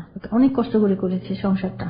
ওকে, তারপরে পরে তো ও যে বললো যে ঠিক আছে, তুমি ডিভোর্স দিয়ে দাও, ডিভোর্স দিলে তখন তোমাকে আমি বিয়ে করে ফেলবো। তখন আমি ডিভোর্স দিই। ডিভোর্স দেওয়ার পরে তো 1 বছর অনেক গন্ডগোল গেল, অনেক ঝামেলা এসে। কার সাথে ঝামেলা ছিল? ওর ফ্যামিলি, ওর ফ্যামিলির সঙ্গে ঝামেলা জেনে গেছে। ওকে, যে আমাকে সে পছন্দ করে, ও কিছু বলে না, বলছে না তোমাকে বিয়ে করতে পারবো না, অনেক ঝামেলা লেগেছে এসেই। তো তখন সে 1 বছর পরে সে শেরওয়ানি কিনে আমাকে বিয়ে করবে। সে কিন্তু এর মধ্যে ওই যে গন্ডগোল লাগা দিল, ভীষণ ভাবে বিয়ে করার কথা বললো যে ঠিক আছে বিয়ে করবো, আমি একটু গুছিয়ে নেই, আমার একটু গুছাতে হবে। ও বলে যে তুমি তো একটা কাগজ চাচ্ছ আমার কাছে। আমি যে হ্যাঁ, আমার একটা কাগজের দরকার, কাবিন, কেন এইটা ছাড়া তোমার সাথে আমার বৈধ সম্পর্ক হবে না, আমি চাচ্ছি বৈধতা। তুমি আমাকে বিয়ে করে এক প্রান্তে ফেলে রাখো, 6 মাস পরে আসো, আমার কোনো সমস্যা নাই। তুমি আমাকে কিছু না দাও, তাও সমস্যা নেই, তোমার সাথে আমি বৈধতা চাচ্ছি। জি, আপনি এটা আগে বলেছেন। জি, তারপর একদিন সে আসলো, তো বললো যে অমুক তারিখে তুমি প্রস্তুত থেকো, আমি তোমাকে বিয়ে করবো। প্রিয় শ্রোতা, আমরা এই জায়গাটায় একটা ছোট্ট বিরতি নেই। বিরতির পর আমরা আবার ফিরে আসবো একেবারে গল্পের শেষাংশে। নাটক বা উপন্যাসে যেটা হলে খুব ভালো হতো এবং আমাদের জায়গা থেকে এক ধরনের হাহাকার থাকতো। একবার জায়গাটা আমি খুব ক্লারিফাই করে দিতে চাই। সেটা হচ্ছে, দুজন মানুষ 30 বছর পরে কাছাকাছি আসলো, কিন্তু তাদের দুজনেরই দুটো সংসার আছে, এবং সেই সংসারের জায়গাটা থেকে তারা 30 বছর পরে মিলিত হলো ঠিকই, কিন্তু তার মধ্যেও যোজন যোজন দূরত্ব, তারা দুজন দুজনের কাছাকাছি আসতে পারলো না, দুজনের পথ পার্মানেন্টলি দুদিকে চলে গেল। এটা নাটক বা গল্পে বা উপন্যাস এটা হলে আমাদের মধ্যে এক ধরনের অন্যরকম তৃপ্তি কাজ করতো বা হাহাকার কাজ করতো, কিন্তু বারবারই বলি যে জীবন নাটকের চেয়ে নাটকীয়, জীবন একেবারেই ধার ধারে না আপনার ফিলিংসটা কোথায় যাবে, যে কারণেই জীবনের গল্পটা একটু অন্যরকম হয়। যে বইটির গল্প আমি বলছিলাম একটু আগে, যে লানুই বেঙ্গলি লিখেছে মির্জা এলিয়াদ, এবং তারপরে মৈত্রেয় দেবী রবীন্দ্রনাথের খুব প্রিয় ভাজন ছিলেন। মৈত্রেয় দেবীকে নিয়ে লানুই বেঙ্গলিতে মির্জা এলিয়াদ যে ধরনের গল্প লিখেছে, বিশেষ করে মৈত্রেয় দেবী এবং রবীন্দ্রনাথের সম্পর্ক নিয়ে, সেটা নিয়ে মৈত্রেয় দেবী একটা সুস্পষ্ট একটা জবাব দিতে গিয়ে মূলত বইটা লিখেছিলেন। সেখানে আমার সবচাইতে অসাধারণ ক্যারেক্টার যেটা মনে হয়েছে সেটা হচ্ছে মৈত্রেয় দেবীর হাজব্যান্ড। যদি আপনারা বইটা পড়েন, আমার কাছে মনে হচ্ছে সে রবীন্দ্রনাথও মনে হয়নি গল্পে, কিংবা মির্জা এলিয়াদকেও মনে হয়নি, মৈত্রেয় দেবী কেউ মনে হয়নি, মনে হয়েছে মৈত্রেয় দেবীর হাজব্যান্ডকে সে একজন মহাপুরুষ আমার কাছে। এই কারণে যে মৈত্রেয় দেবীর সেই সময়কার যত ফিল, যত অনুভূতি, যত কান্না, যত কষ্ট, যত সান্ত্বনা দেবার কথা, যত বিষয়, সবকিছু বন্ধুর মতো মাথায় হাত রেখে হাত বুলিয়ে দিয়ে সান্ত্বনা দিয়েছে, সে হচ্ছে তার হাজব্যান্ড। এবং মির্জা এলিয়াদের কাছে যাওয়ার জন্য ইন্সপায়ারও করেছে তার হাজব্যান্ড। মানে এটা তার জীবনে কতটুকু সত্য ছিল জানি না, যেহেতু সেটা তার আত্মকথন, সে জায়গা থেকে সত্য বলেই আমাদেরকে মেনে নিতে হবে। কিন্তু আমাদের গল্পটা কোথায় শেষ হয়? মৈত্রেয় দেবীর গল্পটা যেখানে শেষ হয়ে যায়, লাইক তার হাজবেন্ড তো অসাধারণ মাপের মানুষ ছিল, যে কারণে সে আবার ইন্ডিয়াতে ফিরে আসে, এবং মির্জা এলিয়াদ তার ভালোবাসার জায়গা ছিল। অফকোর্স 30 বছর পরে দেখা হয়েছে, দরজার ভেতরে ঢুকেছে মাত্র, লাইব্রেরিতে তখন বসা মির্জা এলিয়াদ, দরজায় শুধু পায়ের কড়ার শব্দ, পায়ের আওয়াজ শুনে মির্জা এলিয়াদ ততদিনে অন্ধ হয়ে গেছে, এবং শোনার পরে সে বলেছে, মৈত্রেয় তুমি এসেছো 30 বছর পরে। এটা আমাদের গায়ের লোম শিউরে ওঠার মতো গল্প, তাই না? এখানে যে গল্পটা আমরা পাচ্ছি সেখানেও 30 বছর আছে, কিন্তু 30 বছর পরের যে লাইফের যে ড্রামাটা, সেটা গল্প কিংবা উপন্যাসের মতো নয়, সেটা যা ঘটে গেছে ওদের জীবনে সেটা নিয়ে আমরা ফিরবো মাত্র 5 মিনিট পরের একেবারে শেষাংশে। আর যারা জীবনের গল্প বলার জন্য এখানে আসতে চান তাদেরকে আমি বলবো আমাদেরকে ফোন দেওয়ার জন্য। আমাদের ফোন নাম্বারটি হচ্ছে 09613892892। আমি আবারও বলছি 09613892892। প্লিজ ফোন করার পরে আপনি আপনার নাম এবং সেল নাম্বারটা স্পষ্ট করে বলবেন। ফিরে আসছি ঠিক 5 মিনিট পর। Close Up presents Hello 8920. Close Up. The closer, the better. Close Up presents Hello 8920. Close Up. The closer, the better. 5 minute পর আরো একবার স্বাগত জানাচ্ছি ক্লোজ আপ প্রেজেন্স Hello 8920-তে। আমি আরজি কিবরিয়া রয়েছে আপনার সঙ্গে, এবং আপনারা শুনছেন এবিসি রেডিও FM 89.2। আজকে এখানে জীবনের গল্প বলার জন্য শ্যামা আছে। আমরা কথা না বাড়িয়ে শ্যামার কাছে আবারও ফিরতে চাই। শ্যামা, আমরা যেখানটায় ছিলাম, যে বিয়ে করতে চাই আপনাকে, রেডি হওয়ার জন্য বললো, তারপর আমাকে তখন আমি আল্লাহর কাছে এত দোয়া করতে থাকি, এবং 5 ওয়াক্ত নামাজে এত দোয়া দুরূদ পড়তে থাকি যে এমন একটা কোনো যেন অঘটন না হয় বা ইয়ে না হয়, আল্লাহ যেন সহি সালামতে যেন সম্পন্ন করে। এত দিনের, এত বছরের একটা অপেক্ষা এবং চাওয়া, সেটা আমার জীবনে পূরণ হতে যাচ্ছে। তারপরে একটা সময় দিল, একটা তারিখ দিল যে মুখ তারিখে তুমি নিজেকে গুছিয়ে রেখো, রেডি থেকো, ইনশাল্লাহ সেদিন আমাদের বিয়ে হবে। তারপরে সে আসলো, আমার জন্য কিছু শাড়ি, কিছু কসমেটিক্স, কিছু বাজার টাজার করে নিয়ে আসলো সেদিন। আচ্ছা, আমাকে বললো যে তুমি এদিকে হুজুর রেডি রেখো, বিয়ে পড়ানোর জন্য হুজুর রেডি রেখো। 2জন হুজুর ছিলেন, আমার ভাই ছিল। তখন ও আসলো, বিয়ে হলো সাথে আমার। বিয়ের পরে আমার ভাই বলতেছে যে আমরা ছোটবেলা থেকে আপনার নাম শুনে এসেছি। বিয়ে যখন হলো তখন আমাদের যে অনুভূতিটা, দুজনের যে একটা অনুভূতি, সে নামাজ পড়লো, আমাকে বললো নামাজ পড়ো, আল্লাহর কাছে শুকর করো, তোমাকে দিয়েছে, আমাকে দিয়েছে, এত বড় পাওয়া, সারা জীবনের একটা চাওয়া আজ পূরণ করেছে আল্লাহ। সে আল্লাহকে সিজদা করো। আমরা নামাজ পড়লাম, তারপরে টুকটাক কথা অনেক কিছু বললাম। বলে যে তুমি কি খুশি? আমি যে হ্যাঁ আমি খুশি। আর যে কত খুশি সেটা হয়তো আমি তোমাকে ভাষায় বুঝাতে পারবো না। তুমি আমার হাজবেন্ড, এবং আমি একটা যন্ত্রণা থেকে মুক্তি পেয়েছি, এবং সেদিন মনে হলো যে কষ্টের একটা যে বোঝা ছিল, সেই বোঝাটা আমার বুক থেকে নেমে গেল, এবং ওর সবকিছু আমি মেনে নিয়েছি। বিয়ের আগে আরেকটা কথা আমি বলেছি ওকে, আমি বলছি তুমি আমাকে যে বিয়ে করবে, আমি তোমার ধন দৌলত, টাকা পয়সা, আমার কিছুর প্রয়োজন নেই। যে আমার পৃথিবীতে শুধু একটি চাওয়া, সেটা তুমি। তোমাকে যদি আল্লাহ আমাকে দেয়, সেটাই আমার হবে পৃথিবীতে সবচেয়ে বড় পাওয়া। আমার ভালোবাসার যে স্বীকৃতি পেয়েছি, এটা আমার জীবনের সবচেয়ে বড় পাওয়া। আপনার বিয়ে করলেন কত সালে? আমাদের বিয়ে হয়েছে 3 বছর আগে। 3 বছর আগে। ওকে, এই 3 বছরের সংসার জীবনটা একটু আমরা শুনি। 3 বছর ও প্রতি মাসে আসে বা কাজ থাকলেও আসে আমার কাছে। আমি এক জায়গায় থাকি, ও আরেক জায়গায় থাকি। ওর সংসার আছে, ওখানে ও থাকে। আমি বলছি ওখানে কোনো যেন সমস্যা না হয়, ওর সমস্যা আমি করতে চাই না, কারণ আমি জেনে শুনেই এটা মেনে নিয়েছি। হাজবেন্ড হওয়ার পরে মানে একটা মায়া বেড়ে যায়, তারপরে আমার নিজেকে এটা মানিয়ে নিতে হবে। ও যেখানে থাকে, ওর যে শান্তির যে জায়গাটা, এটা যেন আমার কারণে কোনোদিন নষ্ট না হয়। ওকে, আমাকে যতটুকু সময় যখনই আমার কাছে আসে আমাকে একটা কথাই বলে যে যদি আমার এই পৃথিবীটা না থাকতো তাহলে তোমাকে আমি বুকে করে রাখতাম। তারপরে একদিনের সুখ নিয়ে আমি সারা মাস কাটাই। তারপর আমি অসুস্থ হয়ে গিয়েছিলাম, তখন আমাকে বলেছে যে আমার নেকির বিনিময়ে যেন আল্লাহ তোমাকে সুস্থ রাখে। তা আমি পৃথিবীতে এই কথাগুলো কারো কাছে পাবো না। যার জন্য 30 বছর অপেক্ষা করেছে এবং যার জন্য 30 বছর চোখের পানি ফেলেছে, তাহলে সেটা আজকে আমার সার্থক। যেন আমি একটা যাকে ভালোবেসেছি, যাকে খুঁজে বেরিয়েছে, এটা আমার সার্থক খুঁজে বেড়ানো, আমি বলবো। ঠিক আছে, আপনি আপনার জায়গা থেকে অবশ্যই যদি আমরা গল্পটা এভাবে সামনের দিকে নেই তাহলে এটা একটা সার্থকতা। কিন্তু সংসার বলতে এখন কি, মানে আপনাদের একসাথে থাকা হয়? না, একসাথে থাকা না। ও আমাকে বলেছে যে আমি তোমাকে সংসার দিতে পারবো না। আমিও মেনে নিয়েছি। এখন সংসার যদি আমাকে দিতে যায় তাহলে তার পৃথিবীর সবকিছু উলটপালট হয়ে যাবে। আমি চাই না যে তার পৃথিবীটা উলটপালট হয়ে যাক। সে তার ভাবে চলুক, আমি আমার মতো আছি। আমার শুধু একটা জিনিস, যে একটা সান্ত্বনা, যে সে আমার হাজবেন্ড, আমি যত দূরেই থাকি না কেন এখন আর আমার সেই কষ্টটা নাই, সে আছে। এটা আমার কাছে মনে হয়। মানে আপনাদের তার মানে ব্যাপারটা এরকম তার হলো যে একসাথে থাকাই হয় না আলটিমেটলি, তারপরও এক ধরনের স্বীকৃতি, এক ধরনের আত্মতৃপ্তি। কিন্তু আফসোস হয় না যে ওই মানুষটা, যে মানুষটাকে সামান্য কিছু সময়ের ব্যবধানে হারালেন সারা জীবনের জন্য, 30 বছর যাকে খুঁজে বেড়াতে হলো, ওই মানুষটাকে পেলে হয়তো বা আজকের এই গল্পটা অন্যরকম হতে পারত। এটার জন্য কখনো আফসোস হয় না? আমি আল্লাহকে বিশ্বাস করি। আল্লাহর যদি হুকুম থাকতো তাহলে হয়ে যেত। জন্ম মৃত্যু বিয়ে আল্লাহর হাতে, এটা আমি বিশ্বাস করি এবং এটা আমি মেনে চলি যে না, আল্লাহর যদি ইচ্ছা থাকতো, যেহেতু ও বিয়ে করতে এসেছে এবং আমিও, সে আমার হাজবেন্ড হোক, এটা তো প্রত্যেকেই চাও যে ভালোবাসার মানুষটা তার পাশে থাকুক। এটা প্রত্যেকটা মানুষই চায়। যখন ভালোবাসার মানুষটাকে হারিয়ে ফেলে মানুষ, তখন কিন্তু সারা জীবন তার একটা কষ্ট থেকে যায়, সে যত সুখে থাকুক না কেন। তো আল্লাহর কাছে আমি শুকর করি আজ যে আমি আজকে ওকে পেয়েছি, যে এটা আমার সার্থকতা, যে আমার কষ্টের চোখের পানির বিনিময়ে বলবো। এই 3 বছরের এক্সপেরিয়েন্সটা কি? 3 বছর যে ওর সাথে আছি আমি হ্যাপি, হ্যাঁ খুবই সুখী। এজন্য যে এক হলো সে আমার হাজবেন্ড, ওকে, 2 হলো সে যত দূরে থাকুক সে আমার কাছেই থাকে, ওকে, আর 3 হলো যদি সে আমাকে সময় দিতে নাও পারে, সে আমার কাছেই আছে, আমি ওকে দেখি এবং এটাই আমার একটা সান্ত্বনা। ও আমাকে একটা কথা বলেছে যে তুমি মনে করবা যে আমি যত দূরে থাকি তত কাছে আমি থাকি তোমার। উনি তো এখনো সেই রাজশাহীতেই আছেন, আপনি থাকেন ঢাকাতে। এই দূরত্ব, ইভেন ওনার এক নিজের সংসার আছে, সেই সংসারটা উনি মেনটেন করেন, সেই সংসারের প্রতি উনি কর্তব্য পালন করেন। ওনারও ছেলে মেয়ে আছে, তারা আপনার বিষয়টা সম্পর্কে জানেন এবং স্বভাবতই তারা তাদের জায়গা থেকে বিষয়টি মেনে নিতে পারেননি এবং তাদের কাছে আপনি মোটেও সুবিধার মানুষ নন তাদের জায়গাটা থেকে। তো এই বিষয়গুলোতে আপনার কষ্ট হয় না? ওরও তো একটা সংসার ছিল, আপনার সংসারে যা হয়তো একটা কনক্লুশন আপনি টানতে পেরেছেন, সেটার একটা সমাধান হয়তোবা হলো, আপনার মতো করেই হলো। এই মানুষটা আপনার জীবনে এসেছে বলেই হয়তোবা এই ডিভোর্সটা হয়েছে, বা না আসলেও হয়তোবা হতো, এরকম একটা অবস্থায় চলে গিয়েছিল। সে কারণে আপনার জন্য সিদ্ধান্ত নেওয়াটা অনেক সহজ ছিল।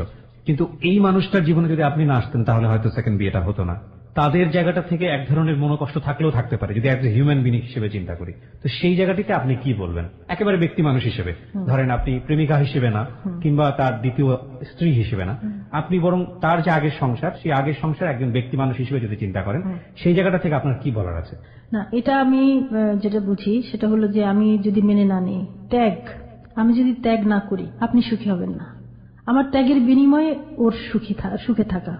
আমি যদি আমার অধিকার পেতে চাই তাহলে আমি সব হারিয়ে ফেলবো। আমি আমার অধিকার ছেড়ে দিয়েছি। আপনি কোনো অধিকার নিয়ে কখনোই তার কাছে দাঁড়াননি? কোনো দাবি এবং কোনো অধিকার নিয়ে আমি কখনোই ওর কাছে দাঁড়াই না এবং দাঁড়াবো না। শুধু একটা জিনিসই চেয়েছেন, স্ত্রীর স্বীকৃতি এবং মর্যাদা, এটুকু আপনি পেয়েছেন তার কাছ থেকে এবং এতটুকু নিয়ে আপনি হ্যাপি। তারপরেও আরেকটা হলো যে যেটা আমাকে সামনে নিতে পারবে না। সামনে বলতে সোসাইটির সামনে নিতে পারবে না? পারবে না। ও আমাকে একটা কথা সবসময় বলতো, ভিতরে আমার বুকের ভেতরে একটা গোলাপের একটা মালা আছে, সেই মালাটা হলো তুমি। সেটা হয়তো কেউ পৃথিবীতে জানবে না, দেখবে না, কিন্তু আমি জানি, আমি বুঝি। ওর কথা তো আমি সবই জানি, সবই বুঝি। যে কথাগুলো ও আমাকে বলেছে এগুলো তো সাধারণ কথা না, এগুলো হলো মনের কথা, মনের ভিতর থেকে আসা। আমি ওই কথাটা দিয়ে ওকে বুঝে নিই যে ওর সত্যি ইচ্ছা আছে আমার সাথে থাকার। আমি শুধু ওকে একটা কথা বলেছি, আমার তুমি আমাকে কথা দাও, আমি তোমার সাথে যদি থাকতে না পারি আমার দুঃখ নেই, আমাকে একটা কথা দাও, আমি তোমার স্ত্রীর মানে সংসারের স্বীকৃতি বা সংসার দিতে পারো না, তারপরে দিতে পারো না, সেটার জন্য আমি দুঃখিত না, কিন্তু তুমি যদি কখনো অসুস্থ হও তুমি আমার কাছে চলে আসবা, তুমি আমাকে এটা কথা দাও। এই জীবনের গল্পটা শুনতে শুনতে অদ্ভুত কিছু ফিল হলো। একটা হচ্ছে যে আপনি স্বীকৃতি নিলেন তাকে কাগজে কলমে ধর্মীয় বিধান মতে, তারপরেও আপনি তাকে পাননি। এই না পাওয়াটুকু আপনার কাছে অনেক বড় পাওয়া, যে অ্যাটলিস্ট কিছু তো পেয়েছি, এই মানুষটার সান্নিধ্য তো পেয়েছি। এবং এই যে কাগজে মর্যাদা, এই কাগজে মর্যাদা, এই জায়গাটা থেকে আপনি কোনোদিন তাকে সমাজের মুখে, সমাজের সামনে স্বামী হিসেবে দাবি করবেন না, কোনোদিন তার ধন সম্পদের বিষয়ে আপনি কখনো কোনোদিন কোনো কিছু বলবেন না, এবং আপনার ভবিষ্যতে তাকে নিয়ে কোনো সেই নাই, শুধু এই মানুষটার কাছে একটু থাকা এবং বৈধ উপায়ে থাকা। বিষয়টিকে আপনারা কিভাবে নেবেন সেটা আপনাদের একেবারেই ব্যক্তিগত ব্যাপার। আরেকটা কথা বলি ভাই, আমার আরেকটা কথা আছে, তোমার সাথে একসাথে সংসার করতে পারবো না করে দিন, তুমি আমাকে সংসার দিতে পারবে না বলেছো, তোমাদের যে কবরস্থান, আমি তো পৃথিবীতে তোমার পাশে জায়গা পেলাম না, যতটুকু পেয়েছি আলহামদুলিল্লাহ। আমার ইচ্ছা আছে তোমার পাশে যদি আমার কবরটা হতো, তোমার দেশে যে তোমার পাশে আমার কবরটা হতো, তো বলে কিনা আমি কথা দিতে পারবো না, কেননা ওদের যেখানে কবরস্থান, যেখানে সেখানে তো একটা আলাদা একটা না, যে এখানে অন্য কেউ দিলে অনেক প্রশ্ন উঠবে, অনেক কথা উঠবে, এটা আর কি। শেষ হোক আজকে জীবনের গল্পটা এখানেই। অদ্ভুত এক প্রেমের গল্প। আমরা যা দেখি আমাদের বাহ্যিক চোখ দিয়ে, একজন নারী এবং পুরুষের মধ্যকার সম্পর্ক, সেই বাহ্যিক চোখের বাইরে একেবারে ভেতরের চোখ দিয়ে দেখা একটা সম্পর্ক আজকে এখানে উপস্থাপন হলো। সেকেন্ড বিয়ে, দ্বিতীয় বিয়ে, এই অ্যাঙ্গেল থেকে অনেকেই বিষয়টাকে অন্যভাবে দেখতে পারেন, কিন্তু যারা আজকে শ্যামার জীবনের গল্পটা পুরোটা শুনেছেন, তারা এই সম্পর্কটাকে তাদের জায়গাটা থেকে অসম্মান করার কোনো সুযোগ আছে বলে আমার মনে হয় না। আমি শুধু একেবারেই সেন্টার্ড হতে চাই একটা জায়গাতে, সাধনা করলে সবকিছু মেলে। 30 বছর ধরে এই মানুষটা সাধনা করেছে তার জন্য, এবং শেষ পর্যন্ত সে মানুষটাকে পেয়েছে। যতটুকু পেয়েছে ততটুকুই বা কম পাওয়া কি?